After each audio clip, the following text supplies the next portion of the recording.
Bon, eh bien, bonsoir à toutes et bonsoir à tous. Bienvenue à cette conférence à l'IREMO consacrée au sujet des changements climatiques et des défis climatiques en Méditerranée. Un sujet qui est particulièrement d'actualité. Je suis très content qu'on ait avec nous trois invités ce soir à Paris et puis une correspondante depuis la Grèce qui nous écoute et qui va aussi nous partager quelques informations et points clés sur ces enjeux depuis la Grèce. Alors la question climatique en Méditerranée, c'est un sujet d'actualité. Il ne vous aura pas échappé qu'en ce moment, la communauté internationale est réunie à Glasgow pour parler changement climatique dans le cadre de cette conférence des parties à la Convention 4 des Nations Unies sur le changement climatique, la COP26 à Glasgow, aujourd'hui sous présidence du Royaume-Uni. Alors cette conférence des parties, elle a deux sujets majeurs qui vont beaucoup intéresser à la fois les analystes mais aussi les gouvernements et la société civile. D'abord la question du degré d'ambition, à quoi les pays s'engagent et vont s'engager demain en termes de réduction des émissions de gaz à effet de serre à l'horizon 2030, et puis la question du financement de ces transitions, de l'atténuation et de la lutte contre les effets du changement climatique. On est à peu près 6 ans après la conférence des parties de Paris en 2015, la COP 21. Aujourd'hui, on va plutôt aller sur les questions méditerranéennes, puisque ça a été à beaucoup de reprises décrit comme un hotspot, un point chaud du changement climatique. Comme vous le savez également, les enjeux au niveau du changement climatique en Méditerranée sont extrêmement variés, extrêmement complexes et nombreux. Donc on aura bien besoin ce soir de ces 2 heures pour en faire le tour avec nos quatre invités. C'est une région qui est la Méditerranée et les pays du pourtour méditerranéen. C'est une région qui est soumise à de multiples vulnérabilités, aussi des risques assez différents sur le plan de la biodiversité, des ressources, mais aussi en termes économiques et sociaux. Le titre de cette controverse, de cette conférence ce soir le montre aussi, sécheresse, inondation, canicule, incendie. On a des enjeux très importants à la fois en terre, sur la terre, mais aussi en mer. On va essayer de les couvrir tous ensemble ce soir. Des facteurs à la fois climatiques et non climatiques. On va tenter de définir un petit peu quels sont les futurs de cette Méditerranée sur le plan climatique dans les prochaines années, dans les prochaines décennies, en essayant d'interroger l'état de la science, l'état des connaissances actuelles, et bien sûr de discuter, puisque c'est les objets qui intéressent aussi l'IREMO et celles et ceux qui nous écoutent et qui sont avec nous ce soir, les sujets sociaux, politiques et géopolitiques, puisque derrière la question climatique, il y a aussi des enjeux de justice sociale, des enjeux de sécurité humaine, des enjeux de stabilité politique dans une région qui connaît déjà des fortes conséquences de ces changements climatiques. N'oublions pas aussi que l'adaptation aux effets du changement climatique a une dimension bien entendu de politique, une dimension de justice sociale, et ça entraîne des politiques publiques, des choix politiques. Donc on aura l'occasion d'en discuter ce soir avec nos 4 invités. Pour planter un peu ce décor, je vous rappelle aussi que la communauté internationale a mis en œuvre des mécanismes pour travailler, pour faire de la recherche, de la science et produire de la connaissance. C'est le cas notamment des rapports du GIEC, ce groupe international des experts sur le climat. Il y a eu 3 rapports importants, dont un sur les questions notamment de la Terre et des océans. Il y a un rapport à 1,5 degré. On en a un des co-auteurs avec nous ce soir, on pourra en discuter. Alors au programme de cette conférence, de cette discussion ce soir, on va parler à la fois des causes et des manifestations du changement climatique dans les pays du pourtour méditerranéen et en Méditerranée. Faire un point sur les connaissances, essayer de lever quelques ambiguïtés, quelques incertitudes, quelques méconnaissances aussi sur la situation actuelle en termes de changement climatique. On parlera des impacts, des conséquences à court, moyen et long terme. On aura la chance avec Valia Kaimaki d'aller aussi sur le terrain grec pour voir au plus près les enjeux dans ce pays-là. On va avoir donc ce soir 4 invités, 4 intervenants que je vais présenter rapidement, qui vont prendre chacun leur tour la parole, et ensuite on aura un temps d'échange et de questions-réponses. Alors je vais vous les présenter dans l'ordre dans lequel ils vont prendre la parole. À ma droite, donc Joël Guillot, bonsoir. Merci d'être avec nous ce soir. Vous êtes directeur de recherche émérite au CNRS. Vous avez travaillé sur le changement climatique. Vous avez été enseignant aussi à l'université d'Aix-Marseille. Je précise aussi que vous avez été coordinateur du MEDEC. Vous nous présenterez un petit peu cette institution, ce groupe de travail depuis 2015. 2015, un groupe d'experts sur les changements climatiques en Méditerranée. Puis comme je vous le disais un peu plus tôt, vous avez été aussi co-auteur du rapport du GIEC sur les 1,5 degrés. Vous aurez peut-être l'occasion aussi de nous en parler. Notre deuxième invité ensuite, c'est Thierry Lavoux, qui est à ma gauche. Merci beaucoup d'être avec nous ce soir. Vous êtes président d'honneur du Plan Bleu, Plan d'action pour la Méditerranée. Nous aurons l'occasion de nous en dire un peu plus sur le Plan Bleu. Vous êtes aussi expert pour différentes organisations internationales et hauts fonctionnaires, anciens hauts fonctionnaires. Je précise aussi pour celles et ceux qui voudraient en savoir plus que le Plan Bleu a publié en 2019 un rapport sur l'état de l'environnement en Méditerranée. N'hésitez pas à aller le consulter si vous voulez en savoir plus. Ensuite, je laisserai la parole à Yasmine Seguirat, à ma droite, qui est aujourd'hui responsable des publications au SIAM et de la communication au SIAM. Le SIAM, c'est le Centre international des hautes études agronomiques méditerranéennes. Donc avec Yasmine Seguirat, on fera un focus sur les questions d'agriculture. Bien sûr, pour produire, il faut des hommes, il faut des semences et il faut du bétail, mais il faut aussi un climat, des conditions météorologiques. Et donc on essaiera de couvrir cette question-là, l'enjeu des ressources et de la sécurité alimentaire. Je précise aussi, Yasmine, que vous êtes point focal du SIAM sur les projets d'inclusion des jeunes et d'autonomisation des femmes. Donc on pourra peut-être aussi voir un petit peu ces spécificités, notamment sur le rôle des femmes dans la sécurité alimentaire et en lien avec le changement climatique. Et puis enfin, à distance depuis la Grèce, qui est avec nous, Valia Kaimaki. Bonsoir. Bon, je crois que vous nous entendez bien, donc c'est parfait. Vous êtes responsable de l'édition grecque du Monde diplomatique et vous terminerez ce tour de table pour nous emmener vraiment sur l'actualité des questions aujourd'hui en Grèce. Donc n'hésitez pas à noter vos questions si vous en avez. On les abordera dans la deuxième partie de cette conférence et je vais tout de suite laisser la parole à Joël Guillot pour son intervention. Je donne le micro. Merci beaucoup. Merci beaucoup et bonsoir à tout le monde et merci pour cette invitation. Alors, comme ça a été dit, on a lancé il y a quelques années un réseau qu'on a appelé MEDEC, Mediterranean Expert Group for Environmental and Climatic Change. Et vous voyez la couverture du premier rapport qui est sorti l'année dernière au mois de novembre. Et donc ce que je vais vous faire en 15 minutes, c'est un portrait assez rapide sur les principaux résultats de ce rapport. Alors, on est deux coordinateurs. Maintenant, on a une troisième qui est marocaine, qui s'appelle Fatima Edri-Ouesh. Et les deux premiers, c'est donc Wolfgang Kramer et moi-même. Et on a ce qu'on appelle un scientific officer, qui est Cassia Marini. Et donc, c'est ce petit staff-là, grâce à l'aide de différentes organisations internationales, dont le Plan Bleu, mais également aussi le Plan d'action pour la Méditerranée, qui dépend de la Convention de Barcelone et de l'UNEP, oui. Et également l'Union pour la Méditerranée, qui est basée à Barcelone. Donc, tous ces organismes-là nous ont soutenus pour produire en quelques années ce rapport. Et le MEDEC, c'est à peu près 600 chercheurs qui sont affiliés au réseau, si vous voulez, et il y a à peu près 150 chercheurs qui ont travaillé de manière pratique sur le rapport. Voilà. Alors, on n'a pas uniquement regardé le climat comme ce qu'on appelle comme facteur de changement de la Méditerranée. Il y a d'autres facteurs qui sont tout aussi importants. Et en gros, on appelle ça, en anglais, c'est les drivers.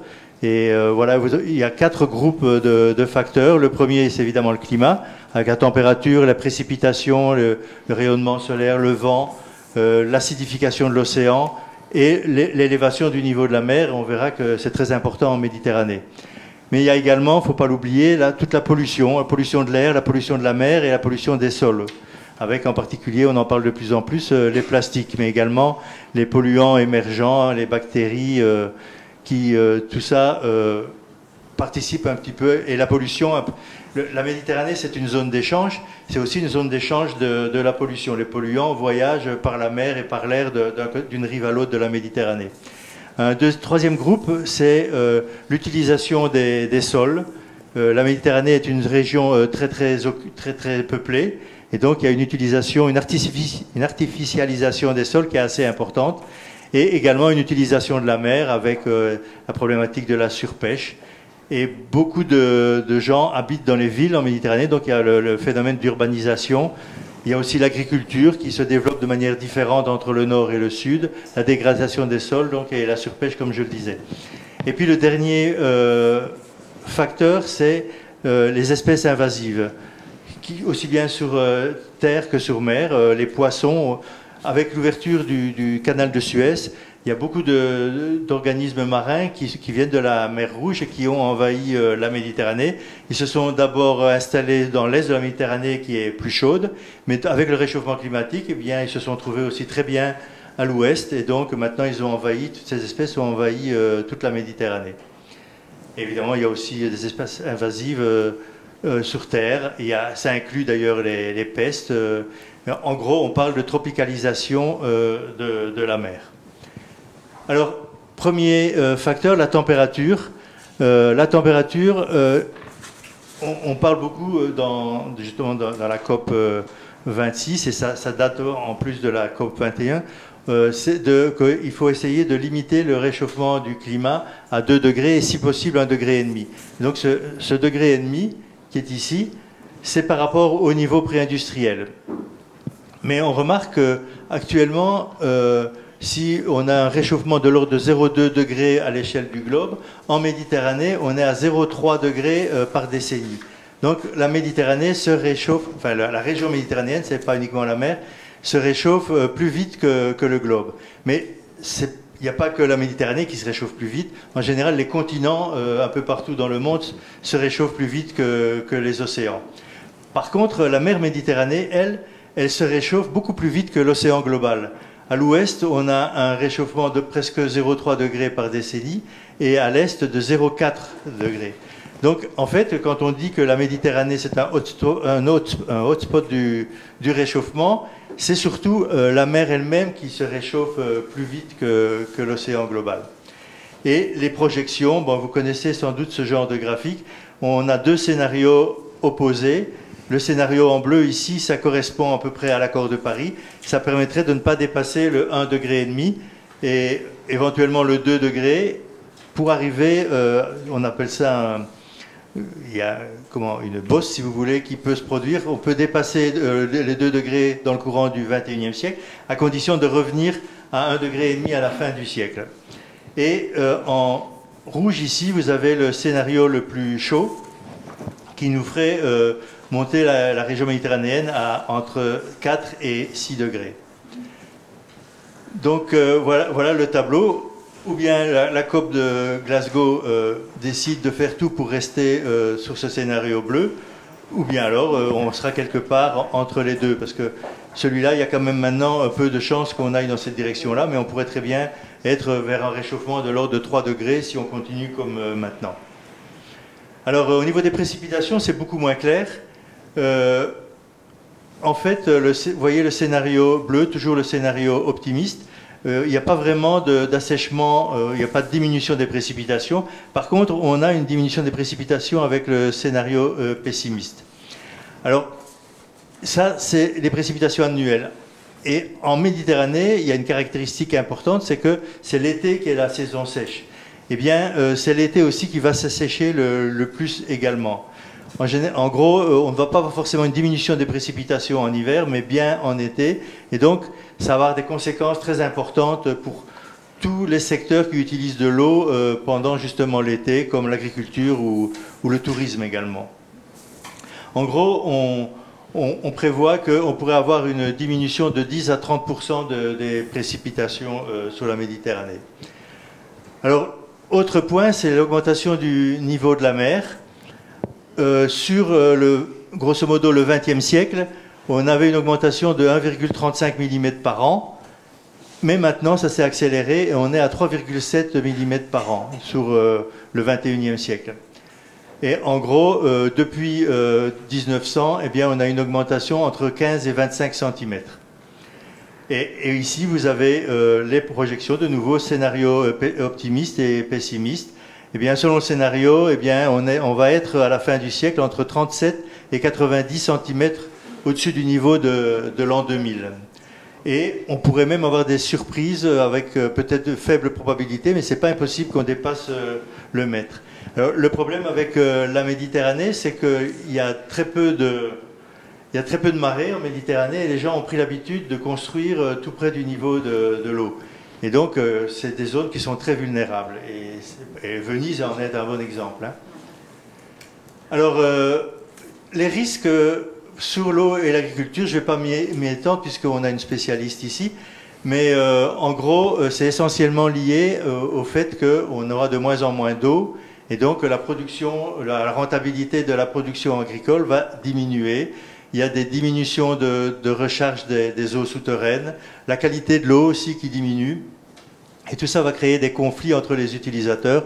Donc, comme je disais, l'agriculture et le tourisme, c'en est un exemple.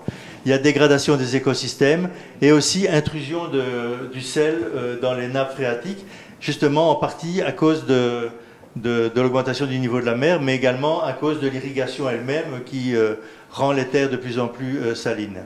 Et donc, on va avoir une augmentation de la demande en eau de 4 à 18% uniquement à cause du réchauffement. Mais si on ajoute l'évolution démographique de la Méditerranée, eh bien, ça va aller de 22 à 74% de demande en plus. Pour les écosystèmes marins, c'est surtout la pêche qui nous importe. C'est quand même une source d'alimentation pour beaucoup de gens en région méditerranéenne. Eh bien, on a le stock de poissons qui diminue et qui va continuer à diminuer. On a des impacts sur le corail, sur les gorgones, sur tous les mollusques, tous les organismes à coquillage, à cause à la fois de l'acidification, donc l'acide attique, l'acide vient de c'est le CO2 de l'atmosphère qui est emprisonné par l'eau et ça provoque une acidification et ajouté au réchauffement, eh bien, ça a des effets sur tous ces organismes qui sont à base de calcaire. On a les espèces invasives, j'en ai parlé. On a aussi une invasion de plus en plus importante des méduses. Et en gros, on a perdu depuis 1950 41% des prédateurs marins, c'est-à-dire ceux qui sont au-dessus de la chaîne alimentaire. Et pour chaque degré de réchauffement, eh bien, on a une diminution de l'oxygénation de l'eau de l'ordre de 10%. Et la taille des poissons également a diminué et continue à diminuer. Pour les écosystèmes terrestres, alors c'est essentiellement les incendies de forêt. Il y a une aridification de plus en plus importante et une perte également des zones humides qui sont dégradées. C'est surtout à cause de l'activité humaine directe, c'est pas à cause du changement climatique, mais tout ça pose problème sur le changement climatique parce que ces zones humides sont assez intéressantes pour stocker du carbone. Et comme il y en a de moins en moins, eh bien, le stockage de carbone sera de plus en plus difficile. Alors, la santé, il y a différentes sources de problèmes. Il y a les événements extrêmes, par exemple les inondations, les sécheresses, les canicules, tout ça, ça provoque des maladies de différents types. Ça va aussi des maladies mentales également. Alors, il y a aussi les moustiques qui transportent certains vecteurs, les tiques également, et également les famines qui sont provoquées par la diminution de rentabilité de l'agriculture. Et puis, il ne faut pas oublier non plus les migrations et les conflits qui peuvent aussi avoir comme origine le changement climatique. Alors, la façon de lutter contre le changement climatique, c'est évidemment de passer aux énergies renouvelables. Mais la Méditerranée, c'est une région où l'énergie fossile est encore à 76% de l'utilisation des énergies. Et si on regarde les émissions de gaz à effet de serre de la région méditerranéenne, c'est à peu près 6% du global. Ça fait à peu près 6% de la population aussi, la région méditerranéenne. Donc on ne peut pas dire que la région méditerranéenne émet plus de carbone par habitant que les autres régions. Mais le fait qu'elle a une économie dans beaucoup de pays qui est basée sur l'énergie fossile, on voit qu'il y a en fait un déséquilibre entre le nord et le sud. Le nord a déjà entamé une transition énergétique. Il y a une diminution de la population, il y a une désindustrialisation et une diversification du mix énergétique. Et également une amélioration de l'efficience énergétique. Alors que dans l'est et le sud de la Méditerranée, il y a au contraire une augmentation de la population. Il y a des besoins de développement qui appellent de plus en plus d'énergie. Et donc, il y a un retard dans la transition énergétique. Voilà, eh ben, j'ai terminé. Là, ici, vous avez juste quelques chiffres sur le rapport tel qu'il est sorti et vous pouvez, il est gratuit. Il y a à la fois le rapport complet qui fait 500 pages et qui est uniquement en anglais, et il y a un résumé pour les décideurs qui est dans plusieurs langues, qui est en français également, mais aussi en grec, en italien, en espagnol, etc. Donc, vous pouvez tous télécharger sur le site, c'est facile à retenir, c'est www.medec.org. Voilà, je vous remercie pour votre attention. Merci. Merci beaucoup, Joël Guillot, d'avoir planté le décor. Assez inquiétant. Je pense qu'on aura l'occasion peut-être d'approfondir certains éléments dans la phase de discussion juste après les autres présentations. Moi, je retiens quand même des éléments qui sont assez inquiétants, bien entendu, et je pense qu'on aura peut-être aussi, avec Thierry Lavoux du Plan Bleu, président d'honneur du Plan Bleu, l'occasion d'insister sur ces éléments, parce que derrière une taille de poisson qui diminue, derrière des sécheresses ou des canicules, on a des hommes, on a des femmes, on a des systèmes économiques, on a des enjeux qui sont très importants. Vous avez mentionné à la fin cette question de la sécurité alimentaire, de la migration et des potentiels aussi conflits sur les ressources. On va essayer de revenir là-dessus sur ces différents éléments. Et puis, n'oublions pas aussi que la région Méditerranée, c'est une région qui est très large. Vous l'avez dit, entre nord et sud, on n'est pas sur les mêmes niveaux d'émissions et les mêmes transitions énergétique ou environnementale, et peut-être aussi en termes d'impact. Aujourd'hui, les émissions de nos parents ou de nos grands-parents ou les nôtres auront des conséquences peut-être plus au sud qu'au nord. Je pose pour l'instant la question, mais je laisse la parole à Thierry Lavoux. Donc, comme je vous le disais, c'est sur la droite pour changer. On va mettre tout de suite votre PowerPoint pour que vous puissiez y accéder. Et on vous remercie encore une fois d'être avec nous ce matin. Je rappelle que vous êtes, ce soir, pardon. Je rappelle que vous êtes président d'honneur du Plan Bleu. Avant de commencer vraiment, mais je m'occupe de Méditerranée depuis très longtemps, en fait, depuis 25-30 ans. Et j'ai toujours été un peu désarçonné par l'idée qu'on parlait de la Méditerranée.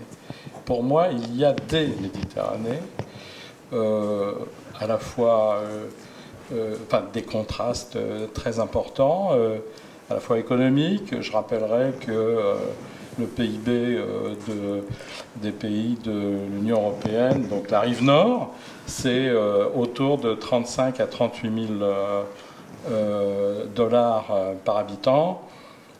L'Égypte, c'est 6 000. Israël, c'est 35 000. Le Maroc, ça, c'est 6 000. Vous voyez, donc il y a des écarts de richesse extrêmement importants.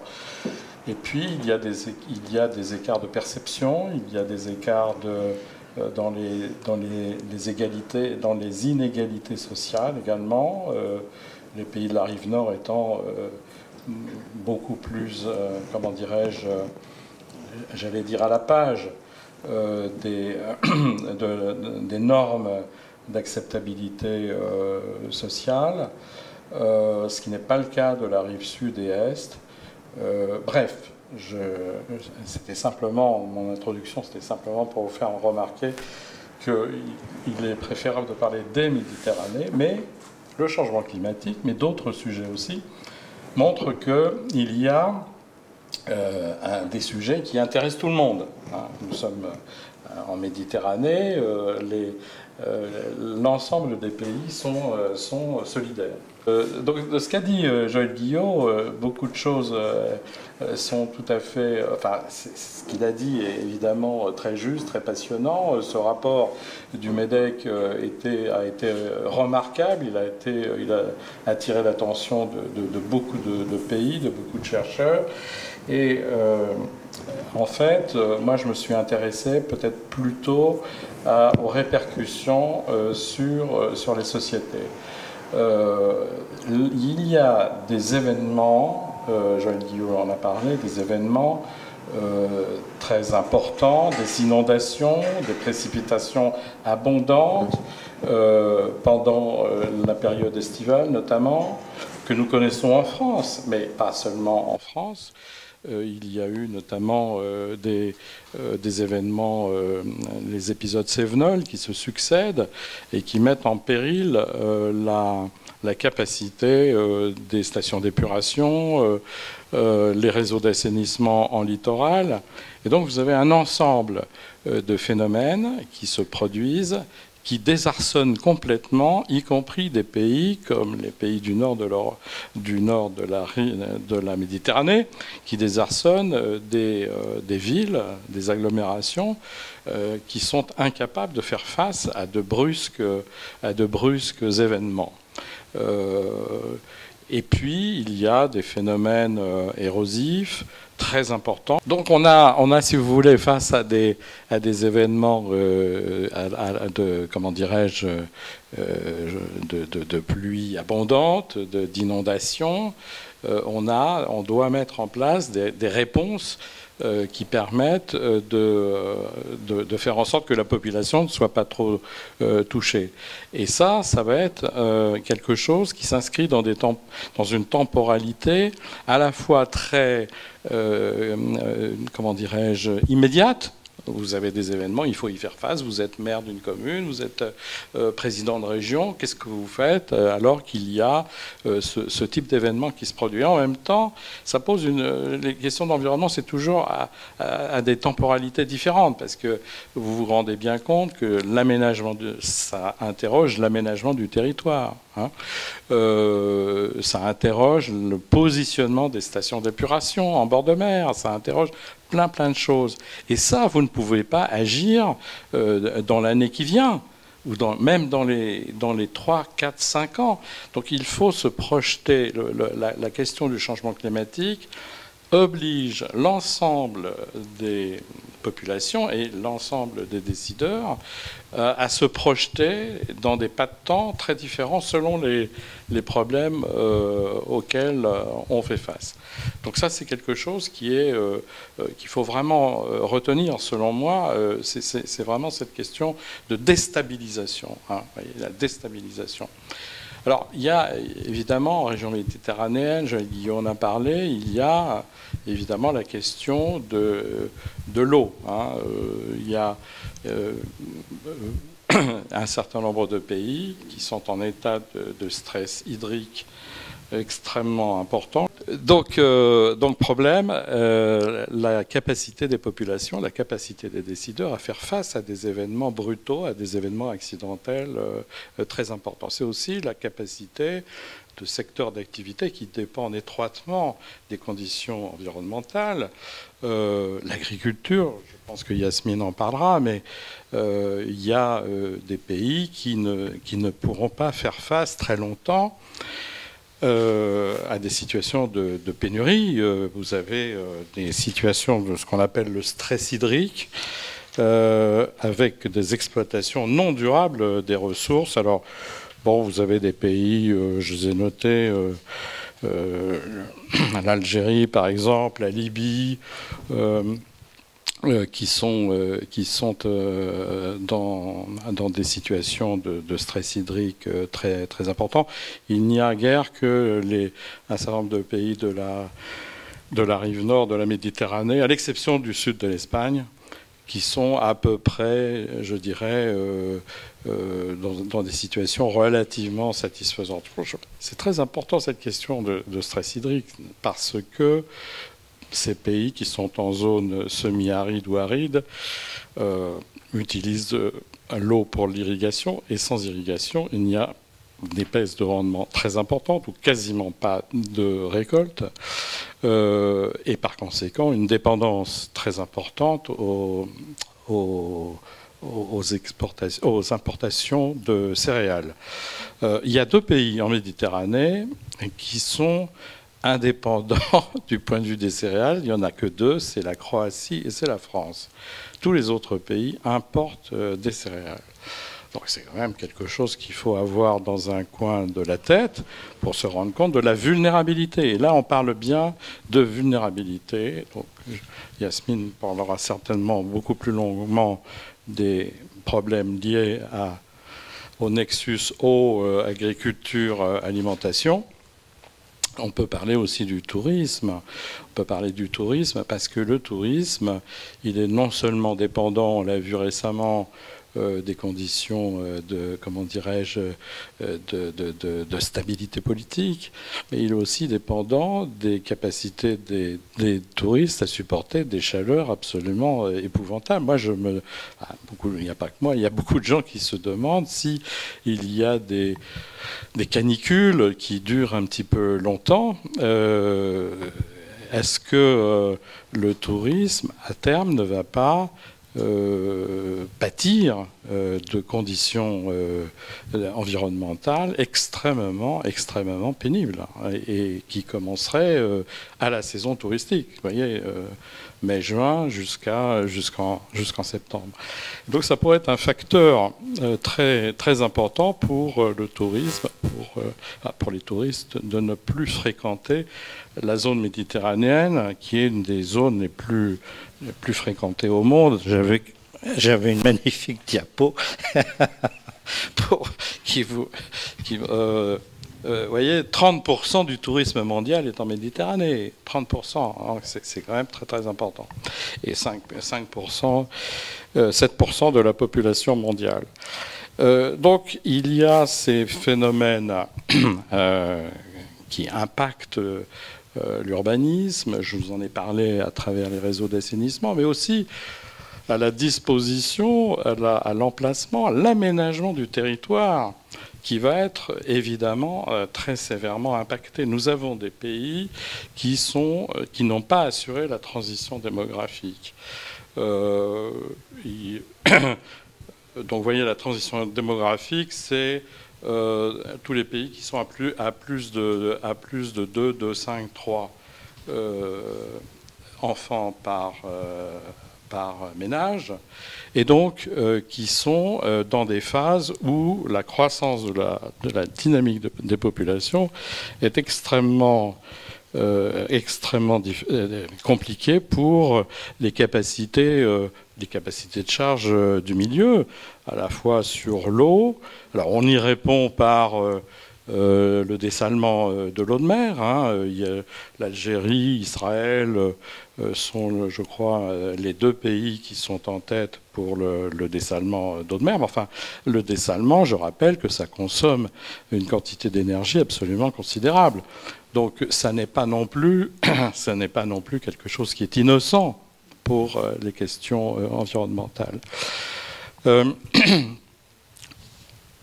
La liste est longue des problématiques, donc je vais abréger, mais vous voyez ce que je veux dire. On est en situation de vulnérabilité et on est en situation de temporalité différente avec des acteurs qui ont du mal à se saisir des choses. On le voit avec la conférence la conférence des partis actuellement à Glasgow, mais même au niveau d'un pays comme la France, où vous avez une action citoyenne qui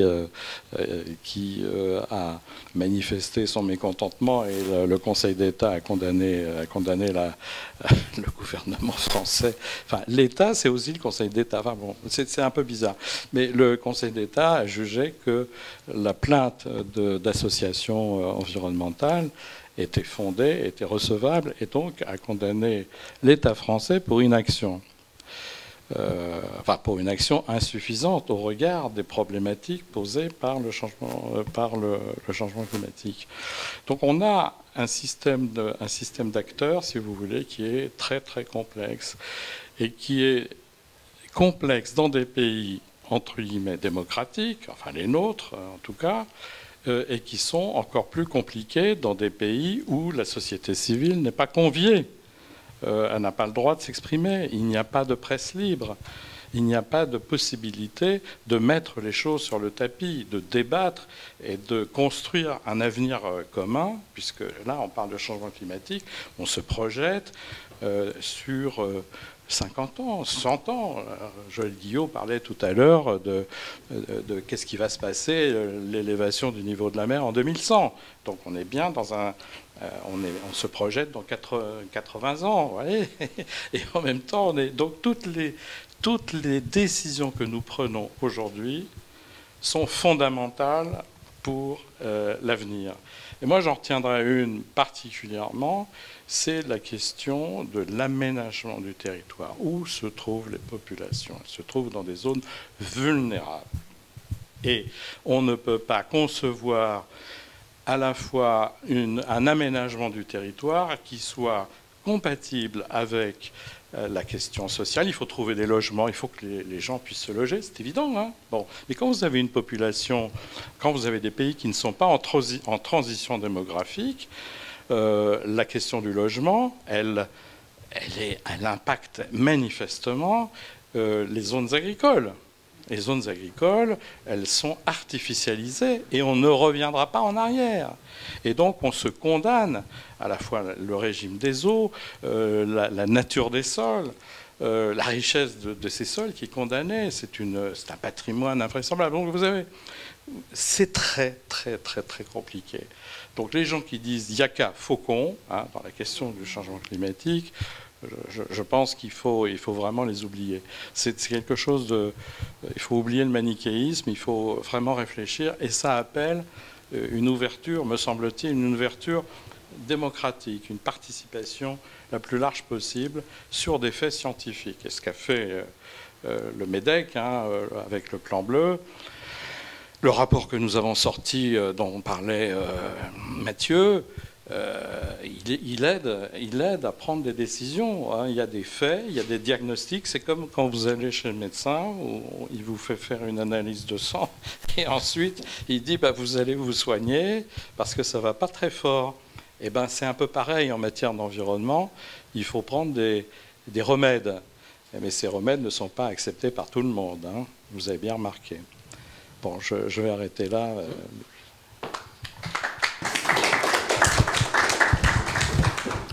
Merci pour cette présentation et désolé pour les cavalcades électroniques. Mais finalement, on a bien saisi l'enjeu des vulnérabilités. Oh, mais j'avais des belles diapos. J'en suis sûr, mais c'est aussi... C'est voilà, exactement. Et puis, c'est tout un art de pouvoir réagir et rebondir là-dessus. Donc, merci beaucoup, Thierry Lavoux, pour vous être adapté. Et on va parler d'adaptation en plus. Pendant le débat, j'en suis certain. Je retiens quand même quelques mots-clés de ce que vous avez dit, notamment les enjeux liés à la justice climatique. Et on a fait le pont entre la présentation précédente et celle-ci sur la manière dont les sociétés se mobilisent.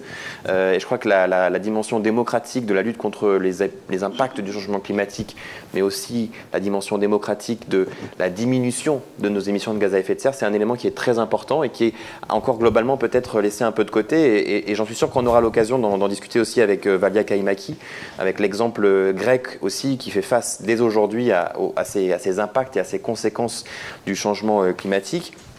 Je note aussi cette idée de l'avenir en commun et je pense que dans la discussion, en fonction de vos questions aussi, on aura peut-être l'occasion de se projeter à 2030, à 2040, à 2050 avec des exemples assez concrets. Et puis, si on est d'accord sur l'analyse de 100, où on peut peut-être aussi se mettre d'accord ou mettre en ordre sur les moyens, les médicaments qu'on peut adopter pour faire face à cette situation.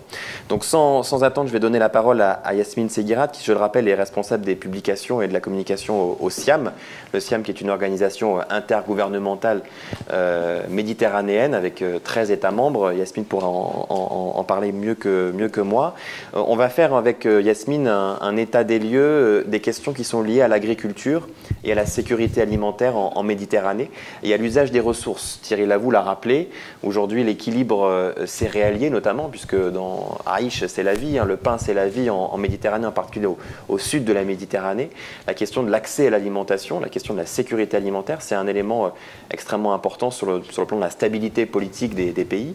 Et aujourd'hui, ce changement climatique, cette multiplication de sécheresses, d'incidents météorologiques, mais aussi aux défis, les sociétés démocratiques ou non, face à l'enjeu climatique dans des situations où la population paysanne, agricole ou qui vit en zone rurale est encore très important. Yasmine, je te laisse la parole. Merci beaucoup. Merci beaucoup Mathieu. Et merci pour les présentations tout à l'heure parce que ça va être vraiment complémentaire, hein, ma manière de présenter la situation. Alors je veux dire deux mots sur le SIAM, donc, qui est une organisation intergouvernementale. En 2022, on va fêter nos 60 ans. Et on est dédié au développement agricole, au développement rural durable et aujourd'hui à tout ce qui touche au renforcement des systèmes alimentaires durables en Méditerranée. Et on a des activités qui sont d'abord liées à la formation, au capacity building, donc au renforcement de capacité des acteurs locaux. On a aussi des activités qui sont liées à l'éducation, on a des formations diplômantes, on agit beaucoup sur la recherche, souvent sur la recherche en réseau à l'échelle méditerranéenne. Et on a aussi une casquette dans le dialogue politique et institutionnel, puisqu'on a beaucoup de partenaires avec lesquels on travaille. Et tous les 2 ans, on organise des réunions ministérielles où on essaye de poser sur la table les sujets qui émergent en Méditerranée. Et bien évidemment, la question du changement climatique, elle est transversale à toutes ces activités au SIAM. Je vais très largement présenter un petit peu les grands enjeux de la sécurité alimentaire et l'agriculture en Méditerranée. Et comme les diagnostics sont assez anxiogènes, on va aussi essayer d'avoir des solutions et voir un petit peu aujourd'hui quelles sont les voies qu'on peut emprunter puisque rien n'est encore perdu et que les choses peuvent encore être sauvées si on s'y met maintenant. Donc, très rapidement, donc, sur l'agriculture, elle est... bon, il faut savoir déjà que l'agriculture, c'est le secteur le plus climato-dépendant. Et la Méditerranée, ça l'a été dit à plusieurs reprises, c'est une des régions qui va être le plus impactée au monde par le changement climatique. Alors, tous les rapports du GIEC et aussi les rapports du MEDEC annoncent que le changement climatique sera en Méditerranée l'un des plus radicaux. Tous les phénomènes, vagues de chaleur, de froid, inondations, pluies extrêmes, sécheresse, augmentation des cyclones méditerranéens, tous ces phénomènes vont avoir un impact direct sur l'agriculture.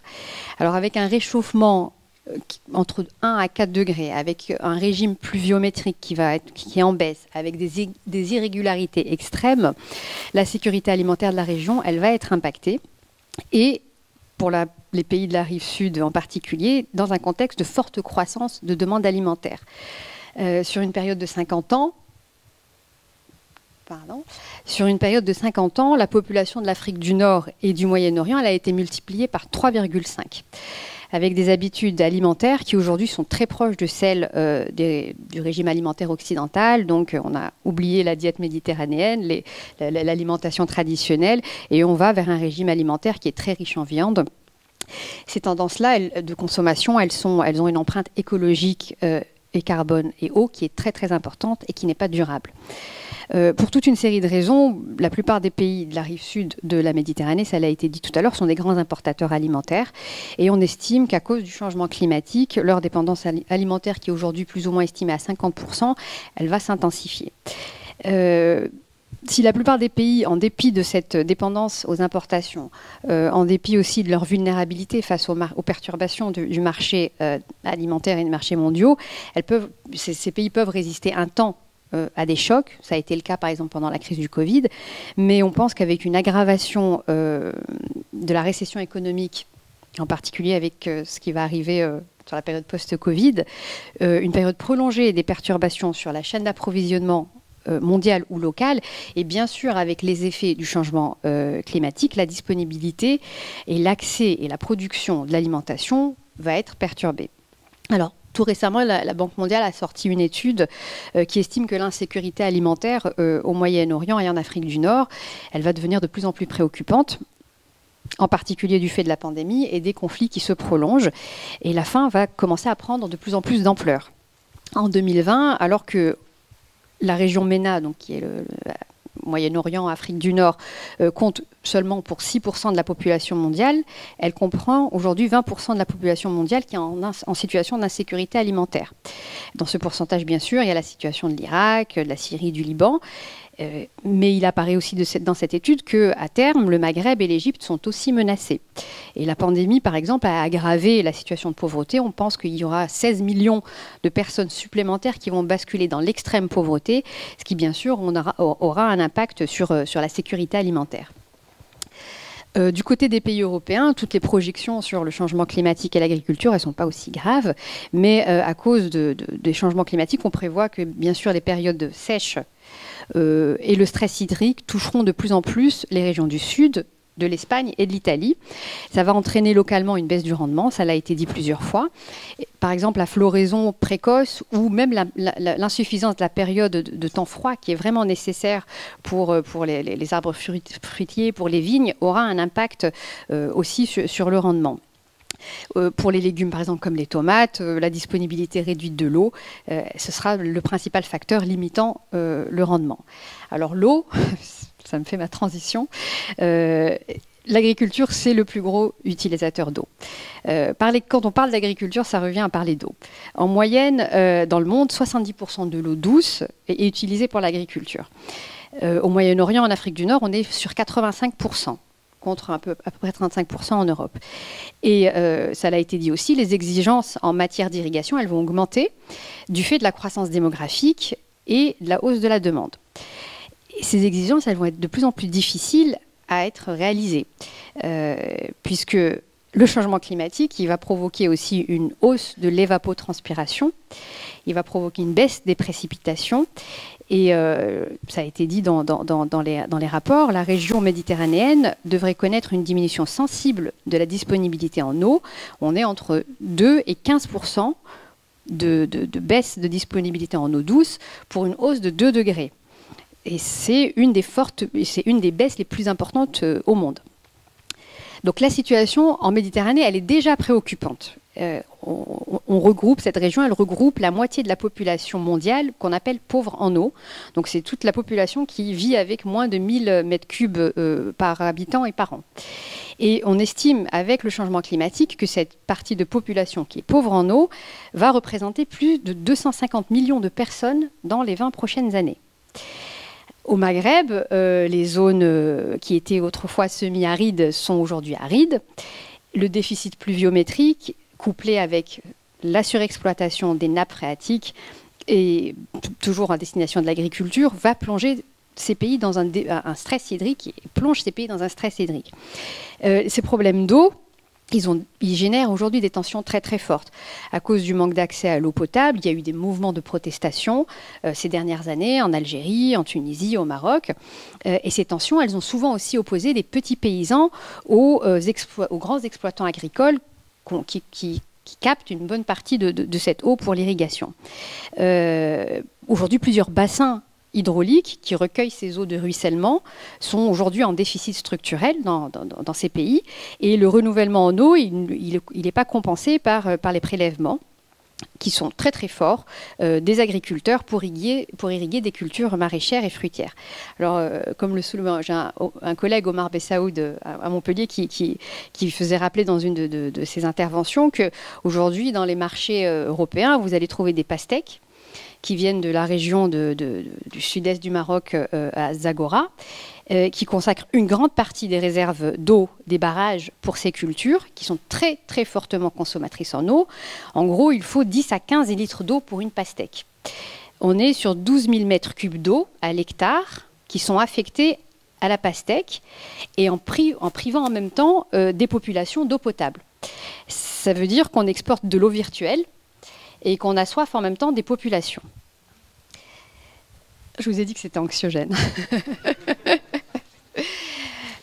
Pardon, oui, j'ai oublié de passer la slide. Donc c'était la slide sur le stress hydrique et la population pauvre en eau.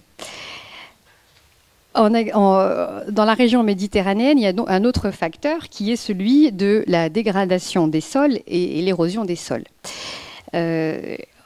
D'un point de vue agricole, l'érosion des sols, ça renvoie vraiment à l'amincissement de la couche arable d'un champ.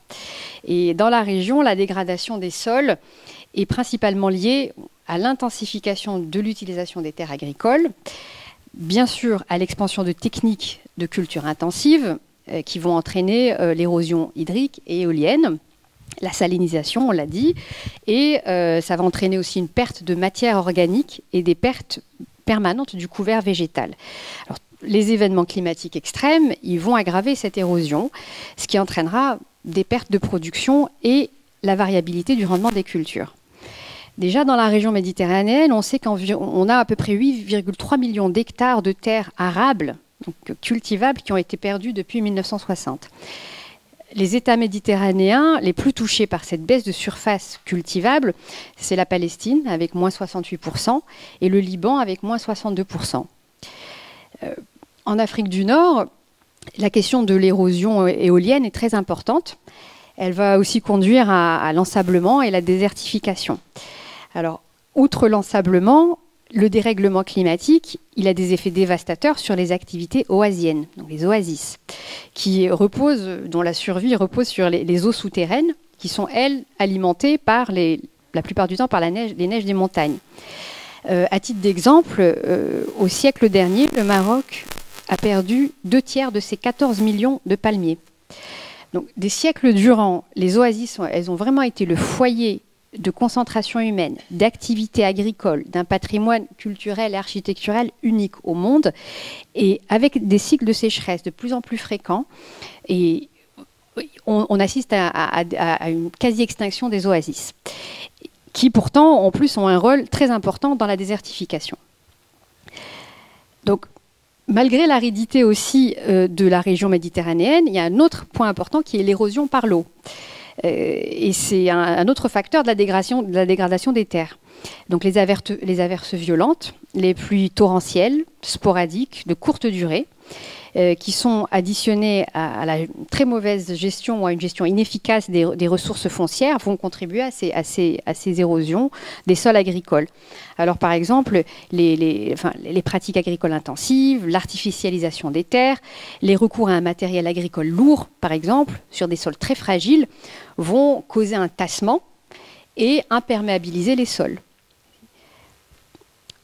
Au niveau des deltas, qui ont une importance capitale dans la production agricole, les zones arables, qui sont disponibles sont de plus en plus réduites à cause de l'élévation du niveau de la mer. Par exemple, le delta du Nil, on estime que entre 10 et 20% de cette zone, qui est très très fertile d'un point de vue agricole, risque d'être submergée d'ici la fin du siècle. Le delta du Nil représente 2% de la superficie du pays, mais c'est près de 40 millions de personnes qui y vivent. Et on y produit des ressources agricoles, la plupart des ressources agricoles du pays. Selon le GIEC, la production agricole égyptienne, elle pourrait décroître jusqu'à 47% en dessous de son niveau actuel d'ici 2060. À terme, c'est toute la sécurité alimentaire du pays qui est menacée.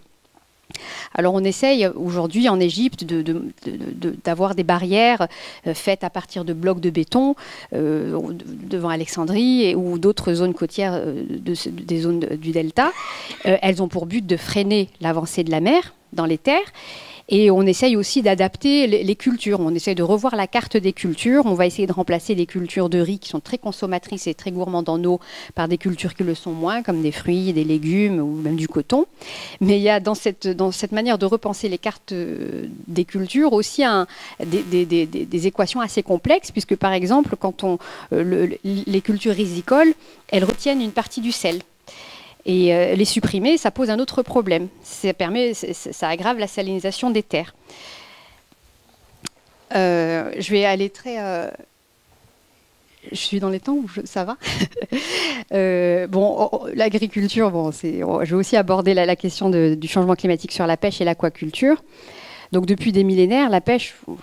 En Méditerranée, c'est vraiment une activité importante. Mais aujourd'hui, ce qui menace principalement la pêche, c'est la surexploitation des espèces. 90% des stocks sont en état de surpêche aujourd'hui en Méditerranée. Et aujourd'hui, c'est assez difficile de démêler ce qui est dû au changement climatique, à la pêche ou même à la pollution. Mais dans tous les cas, toutes les ressources en Méditerranée sont extrêmement dégradées et l'état des stocks de poissons, il baisse fortement. Si rien n'est fait, en considérant les niveaux de pêche entre 1991 et 2010, les scénarios les plus pessimistes projettent que plus de 20% des poissons et invertébrés exploités actuellement dans l'est de la Méditerranée vont disparaître de la région d'ici 2060.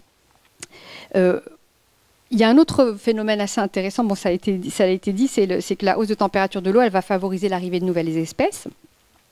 Il y a un rapport de WWF en juin dernier qui estimait qu'il y avait à peu près plus de 1000 espèces exotiques qui avaient été recensées, et dont 126 poissons qui ont réussi à se frayer un passage en empruntant le canal de Suez. Et comme l'eau de la mer Méditerranée se réchauffe 20% plus vite que la moyenne mondiale, elle offre vraiment un accueil pour ces poissons exotiques qui vont arriver et vont avoir un vrai impact sur la biodiversité. On a vu par exemple proliférer le poisson lapin, qui se nourrit d'algues et qui va détruire sur son passage des habitats, des espèces endémiques. Sur les littoraux turcs et grecs, les chercheurs ils ont observé une réduction de 60% à 65% des algues que consomme ce poisson. En Tunisie, alors ça au SIAM, on a beaucoup travaillé sur ça, il y a l'apparition du crabe bleu. C'est un crabe qui est censé vivre dans l'océan Indien, le Pacifique et la mer Rouge et qui se retrouve dans le sud-est, au golfe de Gabès en Tunisie. Et alors les pêcheurs l'ont surnommé le crabe Daesh. En raison de sa voracité. Il ne laisse rien passer. Et alors pendant les premières années, les pêcheurs étaient complètement désemparés puisque ce poisson s'attaquait aux sèches, aux chevrettes, aux poissons fins. Et petit à petit, il y a eu une prise de conscience que ça pouvait être aussi un intérêt économique. Et en 2017, le pays a lancé un plan national pour venir en aide aux pêcheurs, d'abord pour les former sur les nouvelles techniques de pêche pour pouvoir pêcher ce crabe et pour pouvoir valoriser ce crabe et le commercialiser. Aujourd'hui, ça ouvre des voies et même pour le poisson lapin, donc toutes les espèces invasives comestibles bien sûr, les pêcheurs ils ont un rôle important à jouer et dans l'adaptation et ça peut aussi permettre de créer des nouveaux emplois et des nouvelles tendances de consommation. Alors, quelle voie emprunter pour l'agriculture et pour la pêche? Bon, on voit bien ici comment tout est connecté. Le nexus eau, alimentation, écosystème, il est essentiel à prendre en compte dans l'élaboration des politiques agricoles et de développement rural face au changement climatique. Cette approche, elle est nécessaire, bien sûr, pour tenir compte de l'ensemble des forces motrices, des pressions, des actions et des acteurs, plutôt que de les considérer comme des facteurs spécifiques et isolés. Il faut bien sûr agir sur les causes et adopter des stratégies d'adaptation. On le sait, l'agriculture est en grande partie responsable des émissions de gaz à effet de serre. Elle produit du protoxyde d'azote, qui a un pouvoir de réchauffement qui est 300 fois supérieur à celui du dioxyde de carbone. Ce protoxyde d'azote, il est directement lié à l'utilisation des engrais. L'agriculture, elle produit aussi du dioxyde de carbone. Il provient en partie des énergies qui sont utilisées pour les machines agricoles, les énergies fossiles. Et il y a aussi l'élevage qui va produire du méthane. Alors, une série de mesures peut permettre de réduire ces émissions de gaz à effet de serre. Elles correspondent surtout à des ajustements techniques, par exemple une utilisation plus raisonnée des fertilisants, faire des efforts en termes d'économie d'énergie, par exemple une meilleure isolation des serres ou des bâtiments d'élevage, où il y a aussi toute cette possibilité d'exploiter, produire du biogaz à partir de l'élevage. Il y a aussi un point très important, c'est que les sols, ils peuvent être des alliés contre le changement climatique. La matière organique enfouie dans le sol, partout dans le monde, elle stocke entre 1500 et 2400 milliards de tonnes de carbone. C'est 2 à 3 fois plus que dans l'atmosphère. Donc en prélevant du CO2 de l'air via la photosynthèse, une plante, elle va absorber du carbone. Lorsqu'elle perd ses feuilles, ses fleurs ou ses fruits, ou lorsqu'elle meurt, elle va se décomposer et elle va restituer ce carbone sous forme de matière organique qui va être enfouie de plus en plus profondément dans le sol au fil du temps. Donc l'enjeu aujourd'hui pour l'agriculture, c'est de contribuer à gérer durablement ces sols et de pouvoir contribuer à capter et à stocker ce carbone dans les sols. Alors comment on s'y prend? Des mesures, elles doivent être bien sûr prises pour réduire la déforestation, pour encourager les pratiques agroécologiques qui augmentent la quantité de matière organique dans les sols. Il ne faut pas laisser les sols à nu pour limiter les pertes de carbone. Plus on couvre les sols, plus les sols sont riches en matière organique.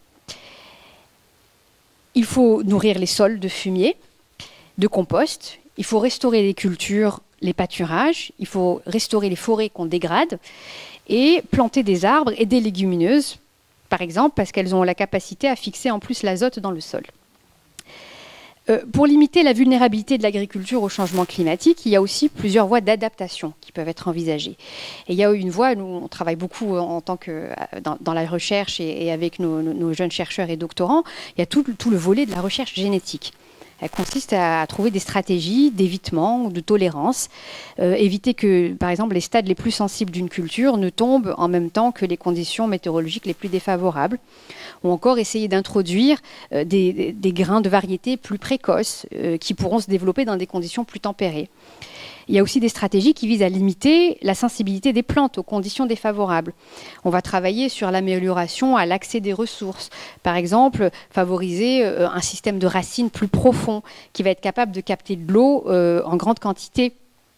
Ou alors diminuer, par exemple, les pertes d'eau en limitant la surface des feuilles d'une plante, ce qui va réduire l'évaporation. Toutes ces approches, elles font appel à la variabilité génétique naturelle des espèces cultivées et aux ressources génétiques qu'on conserve dans des collections. Et ces évolutions, aujourd'hui, elles sont possibles grâce aux biotechnologies. De manière générale, ce qu'il faudra avoir en tête, c'est que l'accentuation de tous ces aléas climatiques, elle nécessitera de revoir le calendrier traditionnel et habituel des cycles de culture et de s'adapter pour éviter au mieux les événements extrêmes pendant les périodes de croissance. Je fais... Bon. Alors, toutes ces solutions dans l'agriculture, elles nécessitent une volonté politique forte et des investissements à la hauteur des défis. Alors, c'est vrai que des progrès ont été accomplis pour que l'intégration de l'environnement dans les politiques agricoles, pour qu'on intègre davantage la question de l'environnement dans les politiques agricoles, notamment grâce à la Convention de Barcelone et la mise en place d'outils intégrés. Mais il reste beaucoup à faire au niveau régional, au niveau national et au niveau local. Les accords régionaux et internationaux, ils sont souvent très ambitieux, mais ils sont très souvent pas appliqués sur le terrain et d'importantes lacunes persistent.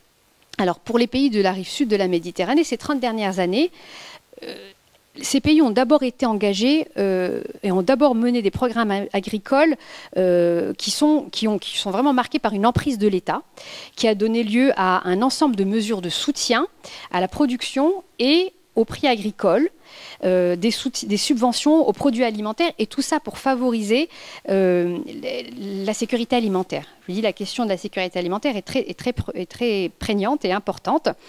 La question de rationalisation des ressources naturelles, dont l'eau et le sol, ou la prévention quant aux risques climatiques, elle est apparue bien plus tard dans les programmes de développement agricole.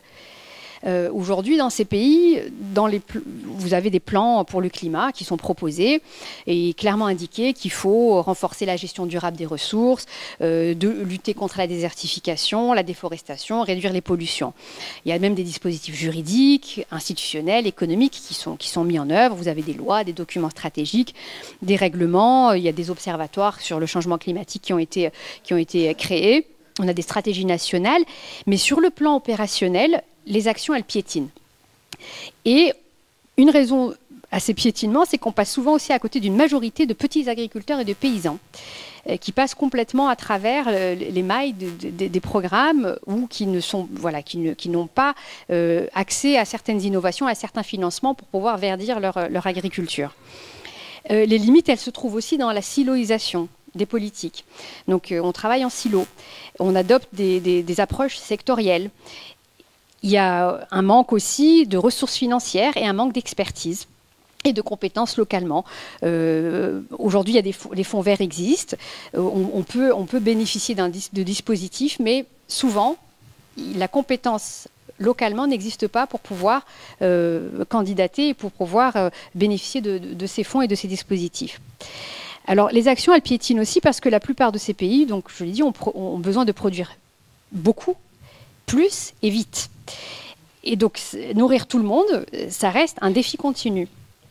Donc, l'enjeu aujourd'hui est donc de penser les complémentarités qui peuvent exister entre les différentes formes d'agriculture, d'engager toutes les parties prenantes qui participent à la production alimentaire, à la sécurité alimentaire, et essayer autant que possible d'intégrer ces enjeux dans les programmations. Les politiques, elles doivent aussi réduire autant que possible la vulnérabilité des populations agricoles et rurales face au risque du changement climatique, face aux sécheresses, aux inondations.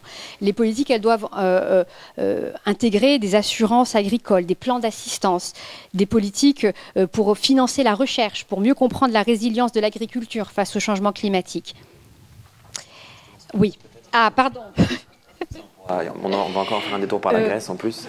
Oui, alors, pardon, oui. Donc, bon, j'allais parler de la PAC, mais c'est un autre sujet. Non, vraiment, pour conclure, il y a une dimension très très importante qui est nécessaire d'intégrer, c'est que ces politiques puissent vraiment développer, en tout cas, penser un véritable dialogue pluriacteurs avec toutes les personnes qui sont impliquées, pouvoir aussi mobiliser suffisamment de financement pour les former, pour les faire participer à tous ces dispositifs de concertation, à ces évaluations participatives. Mais ça l'a été dit, tout ça, ça nécessite quand même d'avoir un cadre qui est assez transparent et d'avoir une société civile qui puisse être représentée et s'exprimer sur ces questions. Pardon. Merci. Non, merci beaucoup Yasmine, c'était très important. Merci, merci Yasmine Seguirat, c'était très important de couvrir tous ces sujets et d'aller sur le terrain, et on est allé jusqu'au bout en essayant aussi de questionner quelles étaient les solutions, les pistes d'amélioration, les mesures politiques qu'on pouvait prendre aussi, avant d'aller rejoindre Valia Kaimaki en Grèce, hein, qui, je le rappelle, est responsable de l'édition grecque du Monde diplomatique. Je voudrais juste insister sur quelques éléments de la présentation de Yasmine Seguirat, notamment sur ces deux enjeux, hein. Retenez bien, adaptation, donc s'adapter au changement climatique. En Méditerranée, quelqu'un l'a dit, le temps presse. C'était pas pour ta présentation, mais c'était pour justement l'adaptation. Et puis il y a l'atténuation. Comment est-ce qu'on peut réduire aussi nos émissions de gaz à effet de serre? Et l'exemple de l'agriculture, je comprends aussi de ce que tu nous as dit, Yasmine, est assez éclairant, parce que c'est à la fois le responsable des émissions de gaz à effet de serre, la première victime, dans la mesure où c'est un secteur qui est climato-dépendant, mais c'est aussi une solution pour limiter les émissions de gaz à effet de serre et aussi pour stocker du carbone, enfin imaginer plein d'autres solutions. Donc c'est un secteur qui cristallise énormément d'enjeux. Je pense qu'il faudra peut-être que nos invités nous parlent aussi d'autres secteurs, l'énergie, le transport, parce que se nourrir, c'est la première des nécessités chaque jour. Se déplacer, se chauffer, ça en fait partie aussi. Il y a peut-être aussi des enjeux à identifier là-dessus. Mais je propose qu'on rejoigne Valia Kaimaki en Grèce pour aller sur le terrain grec cette fois-ci, qui a la Grèce qu'on a vu dans l'actualité récente avec ces grands incendies, un pays qui est aussi soumis à l'aridité, aux conditions climatiques et météorologiques assez extrêmes. Donc avec vous, et merci d'être avec nous, je pense que vous nous entendez bien. Est-ce qu'on vous entend aussi ?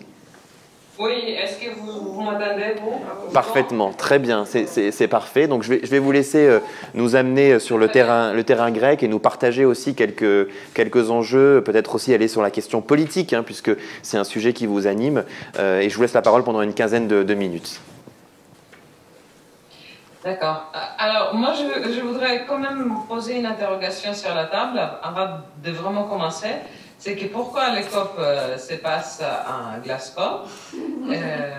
Je ne pense pas que les gens vont vraiment comprendre qu'est-ce que c'est le changement climatique au nord, comme ça. Il fallait plutôt le faire au sud de la Méditerranée, en Crète par exemple, pour vraiment sentir qu'est-ce que c'est le réchauffement climatique, parce que là, ils seront bien protégés dans les froids de l'Europe du Nord. Alors, effectivement, Mathieu, comme vous avez déjà dit, des centaines d'incendies de forêt ont éclaté cet été. Donc, beaucoup après le 22 juillet, au milieu d'une chaleur sans précédent, une canicule inouïe. Ces incendies ont fait brûler d'immenses zones forestières. Je vais vous montrer quelques images quand même. Alors, je vais essayer de le faire bien, comme il faut. Voilà. Donc, on commence par là. Voilà, c'est parfait. Vous m'attendez toujours? Oui, très bien. Oui, très bien. Alors, c'est très bien. Alors, ici, on voit le feu forestier. Je voulais insister sur le fait de l'EB du Nord qu'on va retrouver plus tard, mais je voudrais bien aussi dire un mot avant sur la solidarité européenne, sur les questions d'incendie, où vous voyez, c'est le Chypre, c'est la France notamment qui a envoyé quatre modules de pompiers en fait, et 3 Canadair, tout à Evia qui est l'EB. Donc il y a plusieurs pays qui nous ont offert. Ça c'est justement un des moments de plus crucial de cet été au mois d'août. Alors ici on voit une photo aérienne de la fumée qui partait à l'atmosphère au mois d'août. Les pompiers ont enregistré 428 incendies forestiers qui se sont produits en Attique, au nord de l'UB, à Ilia, à Messenie, à Mani, à Achaïe, à Grevena, à Salamina, à Phokida, à Rhodes, à Evros et à Zakynthos. Ça veut dire du nord au sud et de l'ouest à l'est. Alors, en Attique, l'incendie s'est déclaré au pied du mont Parnithal. Je ne sais pas si vous pouvez voir mon. On voit bien mon votre flèche, oui, aussi. oui.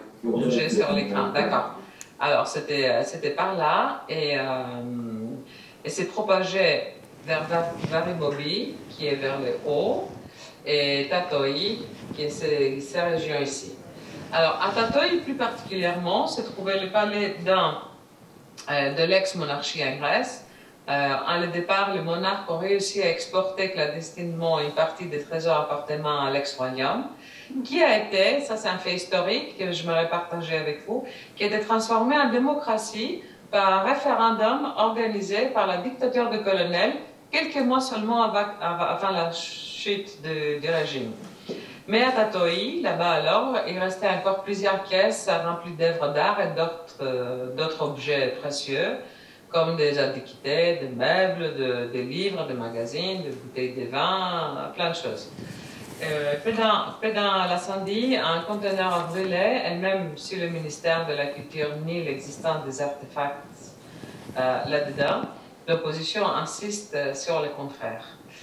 Alors, comme je disais tout à l'heure, le plus grand problème s'est présenté à UB, au nord, où le feu parti de la montagne est arrivé jusqu'à la mer de deux côtés, comme vous pouvez voir.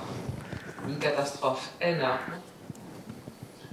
En tout, pendant quelques semaines, environ 160 000 hectares furent ravagés et 3 personnes ont trouvé la mort. Bilan lourd, mais pas aussi lourd qu'en été 2018, quand un incendie en moindre ampleur en région d'Attique a provoqué 102 morts. Les incendies pourraient avoir sérieusement impacté aussi certaines espèces animales. L'ONG WWF, que tout le monde connaît bien, parle de catastrophes majeures. Le feu de forêt récent a frappé des écosystèmes vitaux et d'innombrables animaux sauvages et domestiques. En tout, on estime, on ne sait pas encore, que 10 millions d'animaux ont brûlé. Alors, ça, je l'enlève. Voilà, c'est bien. Alors, j'aimerais bien ici vous montrer des images que je préparais cet après-midi à partir de photographies d'un grand photoreporter grec qui s'appelle Marios Lolos, qui est d'ailleurs, je vous conseille de le suivre sur les médias sociaux, sur Facebook ou Twitter, si vous voulez être vraiment informé de ce qui se passe en Grèce à tout moment. Il est quelqu'un qui est à la première ligne des événements. Alors, si on pourrait voir le film, ce serait bien.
Alors, et après les incendies, je vais continuer à partager mon écran.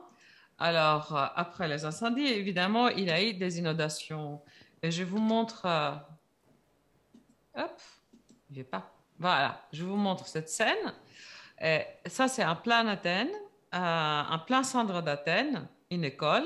Et les collégiens ont été obligés d'évacuer la classe en construisant un pont de table, comme vous pouvez voir.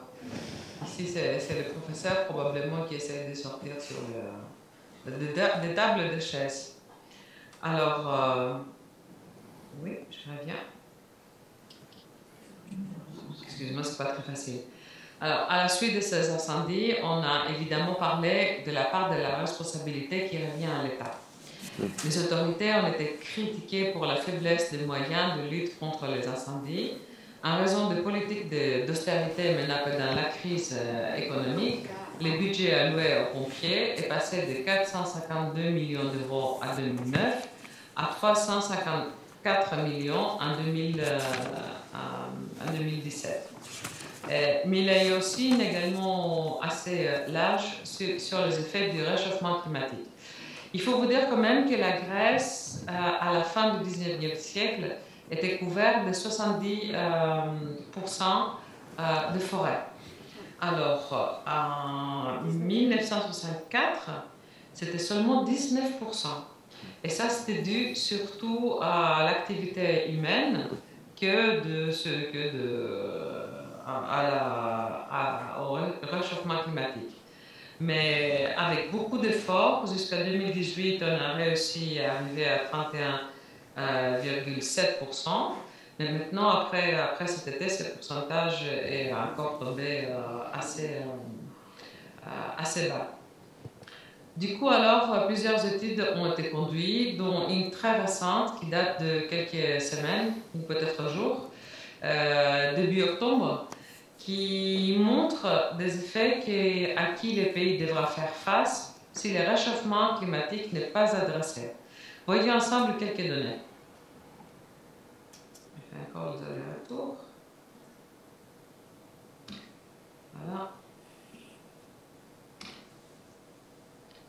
Donc, ça c'est en grec évidemment, mais je vais vous expliquer les chiffres. Température moyenne dans les complexes urbains d'Athènes, ici, au cours de la période 1971 à 2000, c'était de 15,6 degrés. Pendant la période, la projection pour la période 2026 au 45, c'est 17 degrés. Et pour 46 au 65, c'est 18 degrés. Alors, d'autres chiffres ici. Jour de gel moyenne à la ville de Ioannina, ici, qui est une des villes les plus froides d'Athènes. Alors, de 71 à 2000, c'est 31 jours par an, d'accord?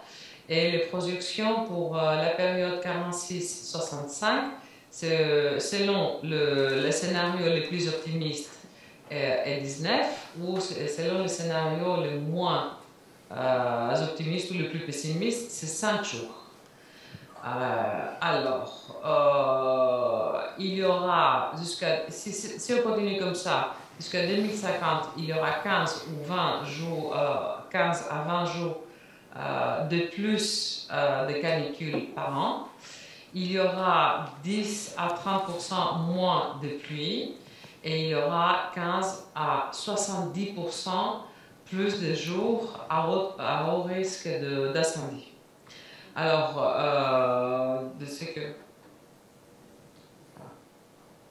vous voyez que les chiffres sont vraiment cruels. Et alors, on pourra parler des 3 domaines d'activité qui seront affectés le plus. Le premier, c'est l'agriculture. L'agriculture grecque emploie 528 000 agriculteurs,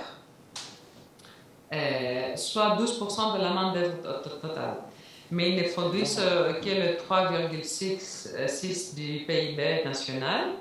Mais cependant, si on ajoute l'élevage et la pêche, tous les trois constituent encore un des domaines les plus importants. On voit alors que la terre est quelque chose qui est vraiment très très important.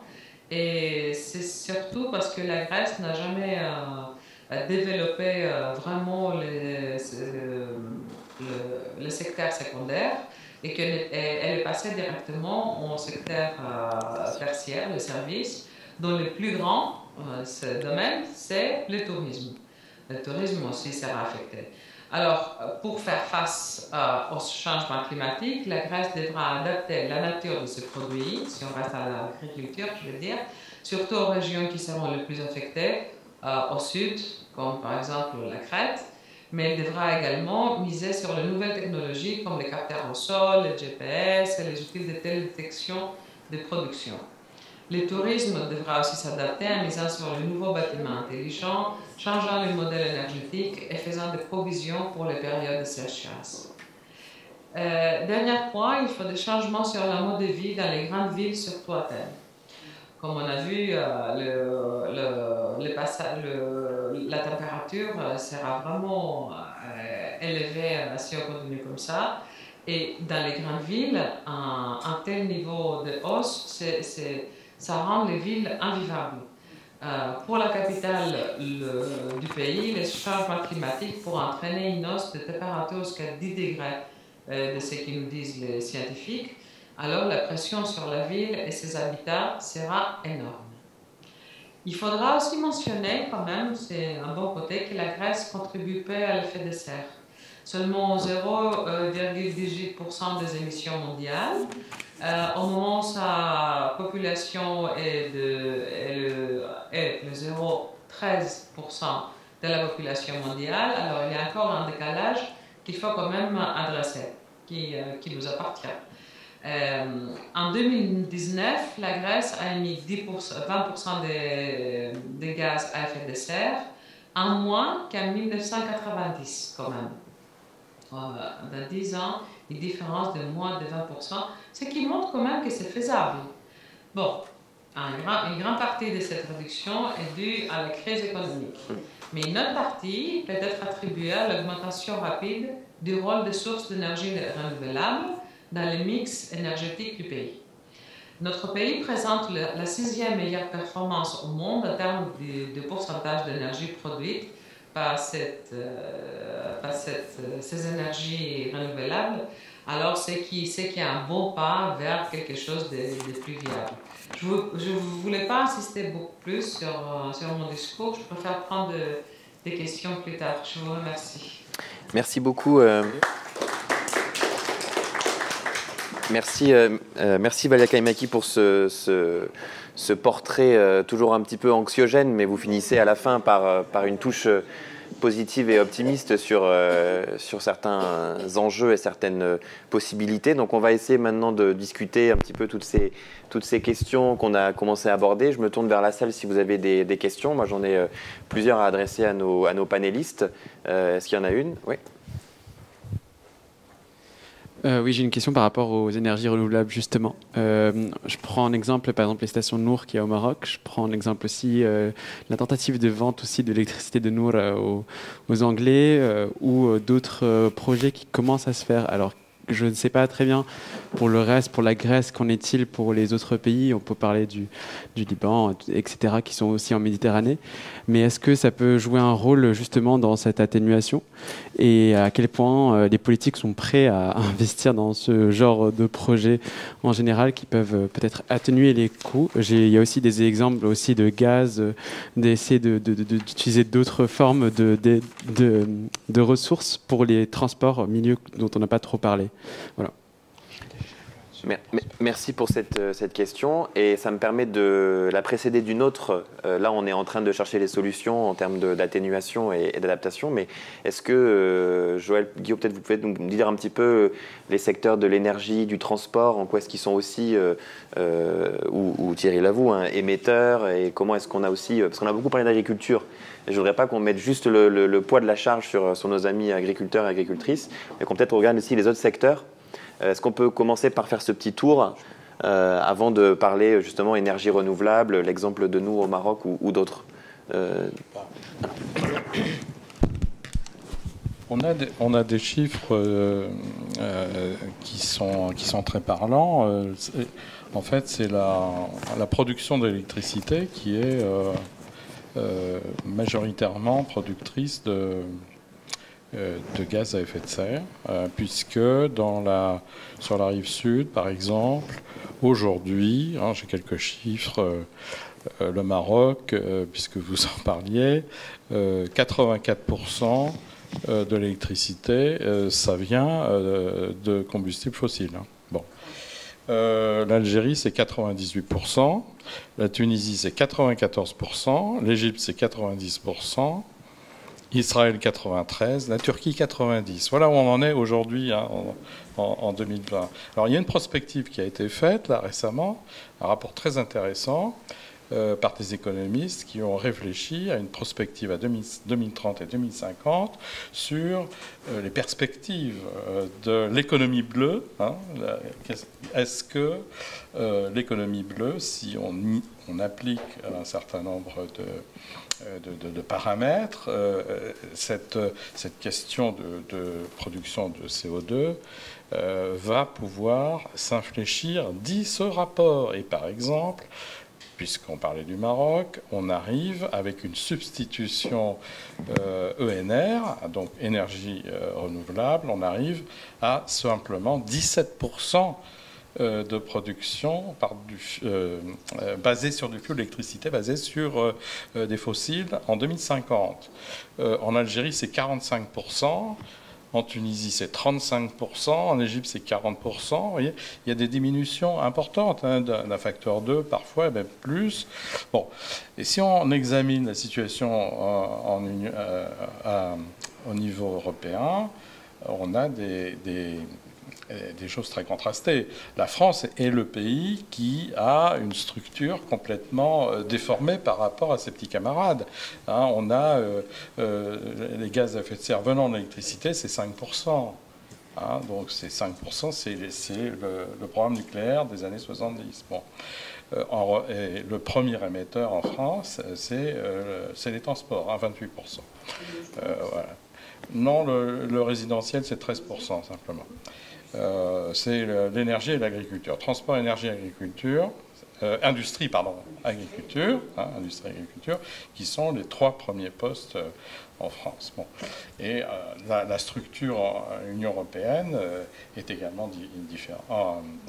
Des pays de l'Union européenne est différente. Donc chaque pays a sa structure. Mais il y a quelque chose qui est semblable, en tout cas, c'est le recours massif au charbon, au fioul et au gaz pour la production d'électricité. Donc on est dans une prospective intéressante qui pourrait... Alors, on l'a dit tout à l'heure, c'est-à-dire que la zone méditerranéenne, ça représente 5% environ des émissions mondiales. Donc on n'est pas dans quelque chose de particulièrement fort au niveau de cette zone. Donc on parle plus, c'est mon sentiment, on parle plus d'adaptation. On a surtout parlé d'adaptation, tous autant qu'on est là, plutôt que d'atténuation. Il faut faire cette atténuation, naturellement. Il faut être de moins en moins dépendant des énergies fossiles. Tout le pétrole qu'on ne va pas chercher, c'est des gaz à effet de serre qui ne partiront pas dans l'atmosphère. Donc on est bien d'accord là-dessus. Mais la question va être, notre collègue grec en parlait, comment s'adapte-t-on à des conditions de plus en plus fortes, des variations météorologiques très très fortes. Et donc, ça va être ça la question. Et donc, quelles sont les politiques publiques qu'on va pouvoir mettre en place? Est-ce qu'il y a des organisations au niveau du bassin méditerranéen qui sont susceptibles de prendre ça en charge? On a évoqué tout à l'heure la Convention de Barcelone, le plan bleu est une émanation de la Convention de Barcelone, qui s'occupe surtout de la pollution de la mer, mais pas que, qui s'occupe de la gestion du littoral aussi, des rejets en mer, etc. etc. et de plus en plus de la question du changement climatique. Pas assez, certainement. Et puis vous avez l'Union pour la Méditerranée, l'UPM, vous savez, qui a été créée en 2008, sous l'impulsion de Sarkozy. Et donc, l'UPM, c'est quoi? C'est tous les pays de l'Union européenne. Donc c'est voilà, plus les pays de la rive sud et est. Et donc, tous ces pays se mettent autour d'une table, essayent de progresser et ont mis à leur agenda des questions environnementales de plus en plus fortement.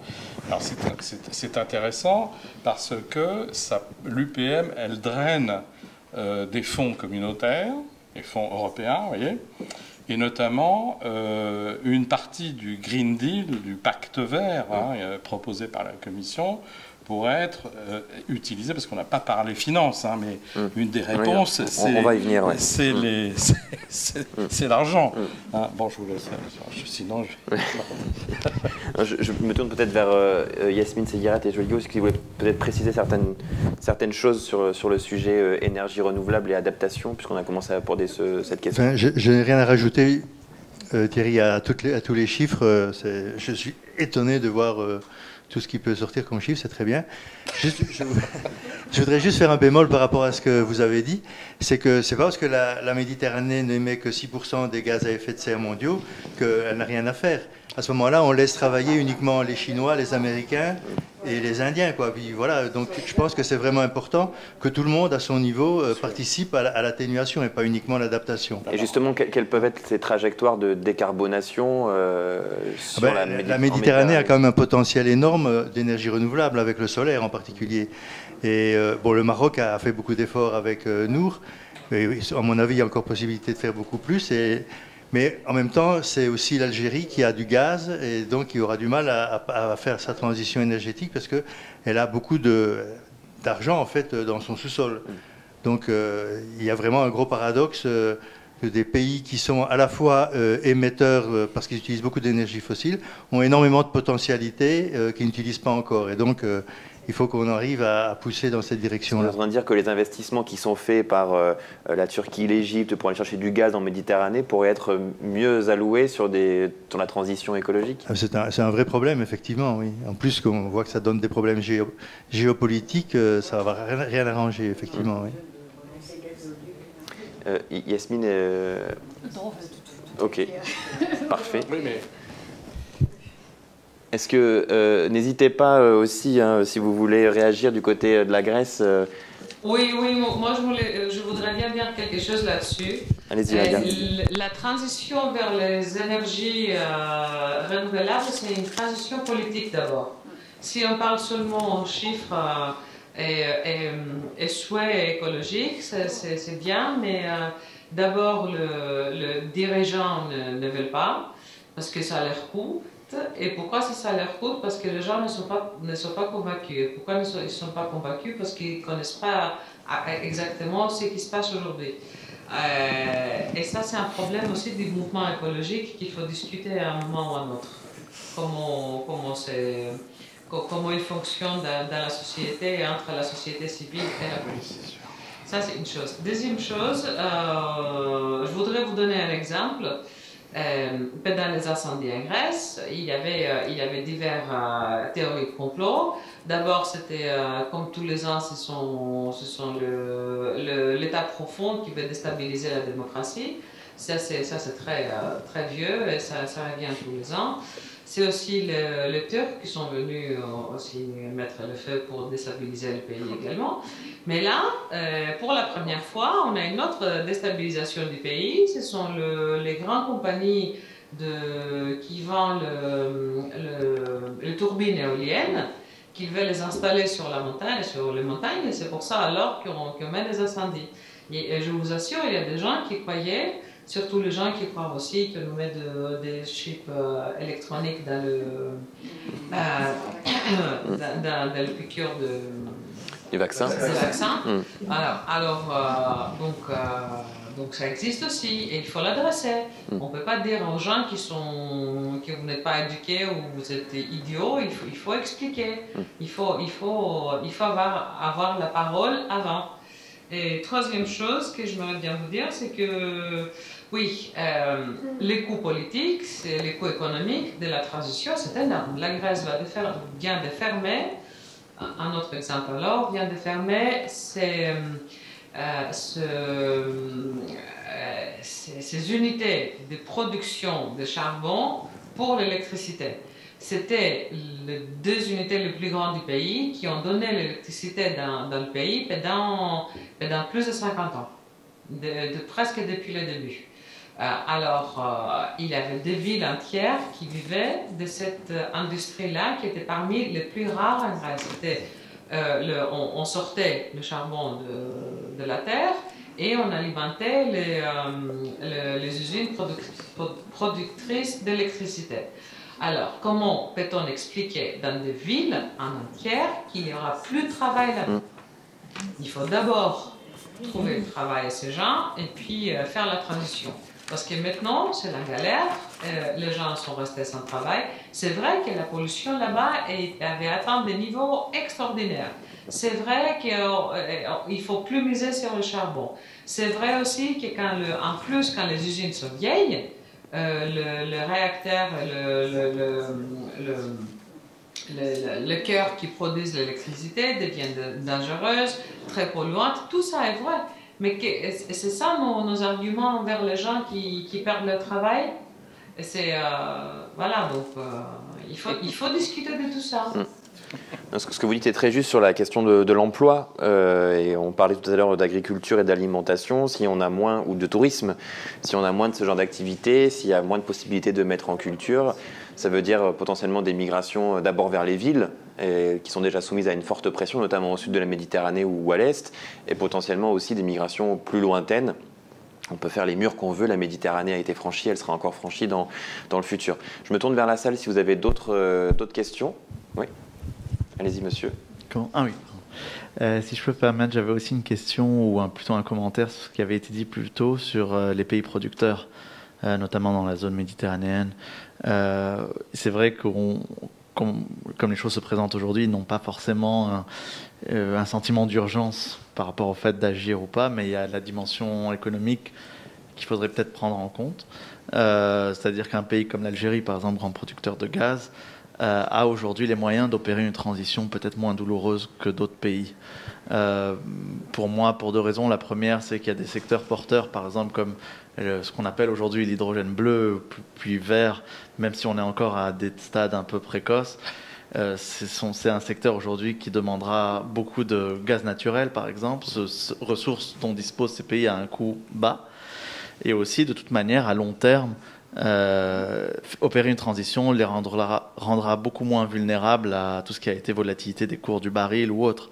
Donc, de toute manière, qu'on soit producteur ou consommateur, on est un peu condamné à une transition aujourd'hui. Et c'est peut-être justement la réponse pourra, entre autres, se trouver chez les pays producteurs. Donc voilà, c'était juste un... Merci. Ouais. Merci. Est-ce qu'il y a d'autres questions à ce stade? Sinon, je vais... Oui, juste devant. Merci. Moi, ce n'est pas une question, mais c'est plutôt que les grands politiques aussi, ou tous les pays, devraient réfléchir déjà à la reconversion de certaines filières, par exemple comme l'éolien et comment je veux dire, toutes les hydro-éoliennes et tout ça, à savoir comment on va reconvertir aussi tous les matériaux. C'est-à-dire que dès qu'on crée une filière, il faudrait savoir comment elle va évoluer et comment on va aussi reconvertir tous ces matériaux-là. Parce que sinon, on va se retrouver, comme avec les anciennes, comme avec le fuel ou le pétrole ou le gaz, avec des produits, des matériaux, des déchets dont on ne saura pas quoi faire. Et là, on n'a pas l'impression que quand il y a une création de filière, il y a des grandes réflexions sur le long terme. Et vous avez raison d'insister là-dessus, notamment sur tous les enjeux qui sont liés aussi aux matériaux utilisés dans les outils de transition écologique, les terres rares possibles aussi, etc. Ça renvoie peut-être à une question qu'on n'a pas adressée, c'est sur nos modes de vie. Yasmine Segralt, tu as commencé à parler de système alimentaire durable. Et peut-être un enjeu qu'on n'a pas pointé du doigt, c'est la sobriété. Si on continue à vivre de la même manière dont on a vécu ces 30 ou 40 dernières années, est-ce que les trajectoires sont possibles? Je vous laisserai réagir les uns et les autres à ces différents points. Il y a une autre question, je vais la prendre. En attendant, j'ai quand même une question pour vous. Joël, si on parle de plus 0,5 degrés, finalement, bon, ça ne change peut-être pas grand-chose à notre échelle, mais est-ce que vous pourriez, peut-être pour celles et ceux qui nous écoutent, dire qu'est-ce que ça veut dire si on passe de 1,5 à 2 degrés? Est-ce que c'est une vraie révolution sur le plan climatique? Et puis on va prendre la question de Madame aussi, ou son commentaire. Oui, en fait, oui, c'est une question, mais j'hésitais un peu à la poser parce que je n'ai pas d'idée de l'importance. Mais je sais que dans certains pays, par exemple dans le sud de l'Espagne, j'avais lu un article sur les problèmes de manque d'eau, et je crois que c'était lié à enfin non seulement au climat, mais au fait que dans une région touristique, on utilise beaucoup d'eau pour les golfs. Je crois qu'il y a un peu le même problème au Maroc. Voilà, alors je ne sais pas quelle est la proportion, enfin, quelle est l'importance réelle de ces faits, mais je pense aussi que quand il y a des touristes, dans certaines régions, on utilise de l'eau alors que les gens du coin n'ont pas l'eau courante. Oui, n'oublions pas aussi qu'on utilise de l'eau potable pour se laver en France, alors qu'on pourrait peut-être envisager d'autres circuits d'eau. Mais ça, c'est une question très large. Peut-être sur la question 0,5 et 1,5 degrés, qu'est-ce que ça change? Et puis ensuite, on prendra vos réactions sur les différents points qui ont été abordés. D'accord. Ah, il faut juste... pardon. Donc effectivement, 0,5 degrés, c'était un petit peu ce que la conclusion principale du rapport spécial du GIEC, qu'on a appelé le rapport spécial à 1,5, c'est que le passage de 1,5 à 2 degrés de réchauffement global, il ne faut pas oublier que ça cache des disparités qui sont importantes. Par exemple, quand on est déjà à 1 degré de réchauffement actuellement en moyenne globale, mais sur les régions arctiques, c'est déjà 3 degrés. Donc localement, c'est beaucoup plus important. Mais simplement, au niveau des écosystèmes, de la biodiversité, il y a eu des compilations de données qui ont été faites. Et par exemple, le pourcentage d'insectes, le pourcentage de mammifères, etc., qui peuvent subir de manière délétère le changement climatique, ça double avec un 0,5 degré. Donc c'est assez énorme. Le corail, par exemple, actuellement, il y a 75% du corail ou 70% qui est en danger. À 1,5 degré, ce sera 90% et 99% à 2 degrés. Donc, en fait, ce n'est pas du tout linéaire et les conséquences sont extrêmement importantes. Alors, il y a le permafrost aussi dans les hautes latitudes. Pour 0,5 degrés, c'est doubler la surface du permafrost qui va fondre. Et la banquise, pareil, quoi. La banquise, la glace de mer, c'est la même chose. Pardon ? Oui, avec conséquences de bactéries qui pourraient sortir de ça. Et aussi beaucoup de gaz à effet de serre qui vont amplifier le réchauffement. Donc un effet de rétroaction positive. Positive dans le sens où ça va dans le même sens. Hein. Ça ne veut pas dire que c'est positif pour nous. Donc en fait, il y a énormément de conséquences qui sont... C'est difficile à chiffrer, mais c'est à peu près... c'est exponentiel, quoi, en fait, avec l'augmentation de la température. Merci, c'était important de rappeler ça parce que pour beaucoup finalement 0,5 degrés ça ne représente pas grand chose quand on change la température de son radiateur, mais à l'échelle de la planète ça veut dire beaucoup. Alors il nous reste le temps de faire un tour de table général, j'ai quelques mots-clés, la question des modes de vie, la sobriété, la durabilité de nos systèmes alimentaires, la question du financement, est-ce que les plans de relance qu'on a votés ici et là, est-ce que le Green Deal au sein de l'Union européenne, est-ce que les politiques au sud de la Méditerranée sont à l'échelle pour engager ces transitions. Et puis, Valia, vous aviez quand même mentionné cette baisse des émissions de gaz à effet de serre liée notamment à la crise économique. Jusqu'à quel point il faut aussi changer les modes de vie? C'est une question assez audacieuse pour cette fin de table ronde. Qui est-ce qui veut commencer? Allons-y. Je vous laisse être assez bref dans vos propos. Encore une fois, je pense qu'il faut considérer les pays les uns après les autres, les uns séparés des autres, parce qu'on a une problématique commune, mais on a des réponses qui sont particulièrement nationales. J'ai parlé de la structure d'émissions de gaz à effet de serre en France. Elle ne ressemble pas du tout à celle de l'Allemagne, surtout depuis que l'Allemagne a arrêté son programme nucléaire. Je n'irai pas plus loin, etc., etc. Et on se souvient également, chez nous, de ce qui s'est passé en augmentant les taxes sur les carburants. Ça a conduit à la crise des Gilets jaunes. On peut aussi faire le parallèle avec ce qui s'est passé en Syrie, lorsqu'il y a eu cette énorme sécheresse entre 2006 et 2011 qui a conduit à une hausse des prix terrible qui n'a pas été suffisamment subventionnée par le régime d'Assad et qui a conduit les gens, les agriculteurs syriens, à aller dans les grandes villes où ils ont reçu un enseignement particulièrement important qui leur a permis de rentrer dans la rébellion. Voilà. Donc il y a des phénomènes en cascade et les gouvernements, on ne peut pas non plus trop les affliger parce qu'ils ont des considérations par rapport à leur peuple. Tout à l'heure, j'ai regardé quel était le prix de l'essence dans un certain nombre de pays du sud de la Méditerranée. Vous voyez, l'Algérie, aujourd'hui, c'est 28 centimes le litre d'essence. 28 centimes d'euros. Bon. L'Égypte, c'est 50 centimes. La Tunisie, c'est 78 centimes, etc., etc. Le Maroc, doit être autour de 1 euro à peu près. Bon. Donc, c'est déraisonnable, on va vous dire, c'est déraisonnable, c'est des prix totalement subventionnés. Mais qu'est-ce qui se passerait si on mettait en Algérie le prix de l'essence, non pas à 28 centimes le litre, mais à 1 euro, ou même en le doublant? Mais vous savez, des gros problèmes en réaction. Donc, si vous voulez, c'est pour ça que j'en ai parlé dans mon introduction tout à l'heure, c'est faire de la politique avec les gens, avec les acteurs, avec la société civile. On ne peut pas imposer dans la question du changement climatique des solutions qui viennent d'en haut, top-down, et qui vont s'appliquer tranquillement. Même dans des démocraties occidentales, ça ne marche pas. Et ça ne marchera pas non plus dans les régimes autoritaires que nous connaissons. Donc c'est de la dentelle un peu délicate à faire. Il n'y a qu'à Faucon. Quand on entend des écologistes, en ce moment, on se demande où ils habitent. Voilà. Bon. Merci. Merci Thierry.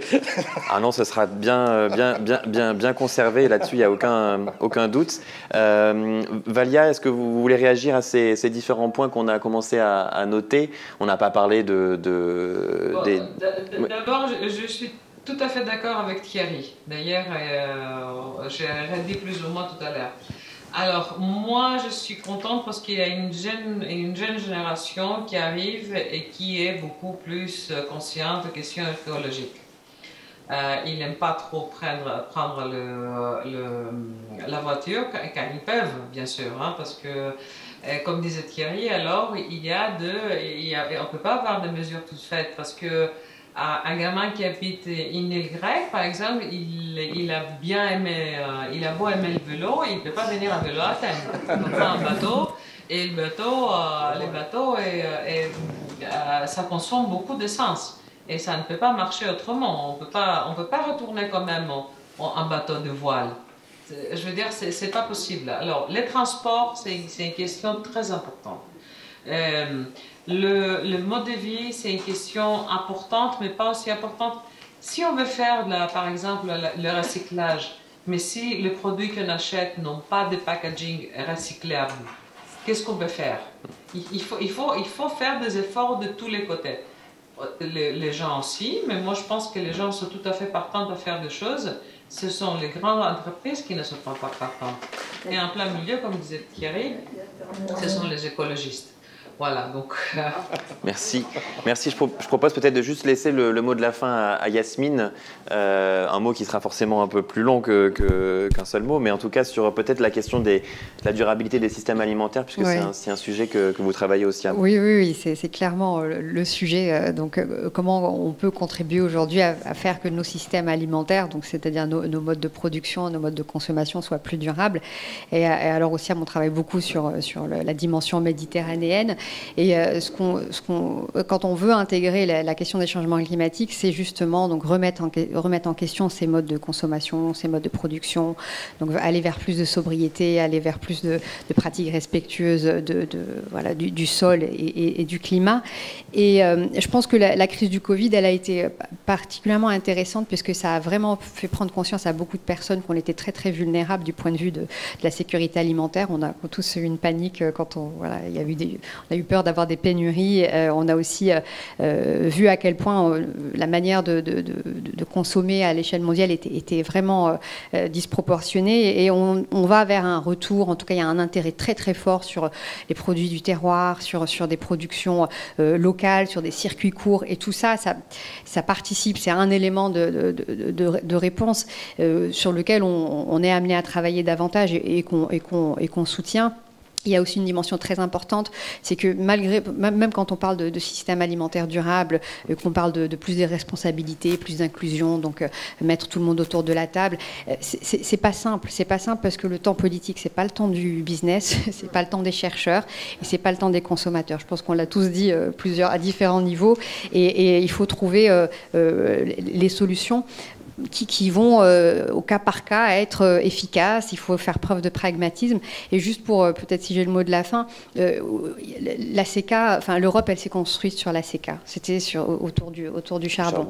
Alors qu'aujourd'hui, il y a des voies politiques qui essayent d'encourager l'Union européenne, l'Europe et la Méditerranée à essayer d'imaginer un équivalent de CECA autour des énergies renouvelables. C'est un message politique fort qu'il faut porter. Des États sont éventuellement prêts, même des pays comme l'Algérie, vous l'avez évoqué. Je sais que l'année dernière, il y avait le grand projet de Macron de redynamiser un peu la coopération méditerranéenne dans le cadre du dialogue des deux rives. Et l'Algérie était le pays qui était en charge de justement essayer d'animer, de coordonner les discussions sur les énergies renouvelables. Des acteurs comme la Sonatrach sont en train de repenser cette transition. Et donc, je pense qu'il y a quand même des voies qui peuvent nous laisser espérer, mais la participation de tous et la sensibilisation et la vulgarisation de ces sujets-là est vraiment nécessaire pour espérer avoir des résultats. Voilà. Merci. Alors, en une petite minute, pour pas trop dépasser le temps. Oui, je voulais juste répondre à la charge contre les écologistes, parce que je trouve qu'elle est complètement injuste. Les écologistes travaillent tous dans leur région, ils sont tous branchés, ils inventent des tas de nouvelles solutions, et je pense que c'est pas comme ça que ça se passe. Et je voudrais aussi dire que la COP21 a introduit la notion de contribution volontaire nationale. Donc c'est bien la preuve que chaque pays définit lui-même comment il va réduire ses émissions. Ce n'est pas l'ONU qui a décidé, vous faites tous la même chose. Donc je pense qu'il y a un petit peu une injustice dans cette charge. Voilà. Très bien. Je vous propose qu'on conclue sur ces propos et qui sont finalement à l'image de ce qu'est l'IREMO, le dialogue et la solidarité. On l'a vu avec les images de Valia sur les incendies en Grèce. Continuons sur cette vague de coopération.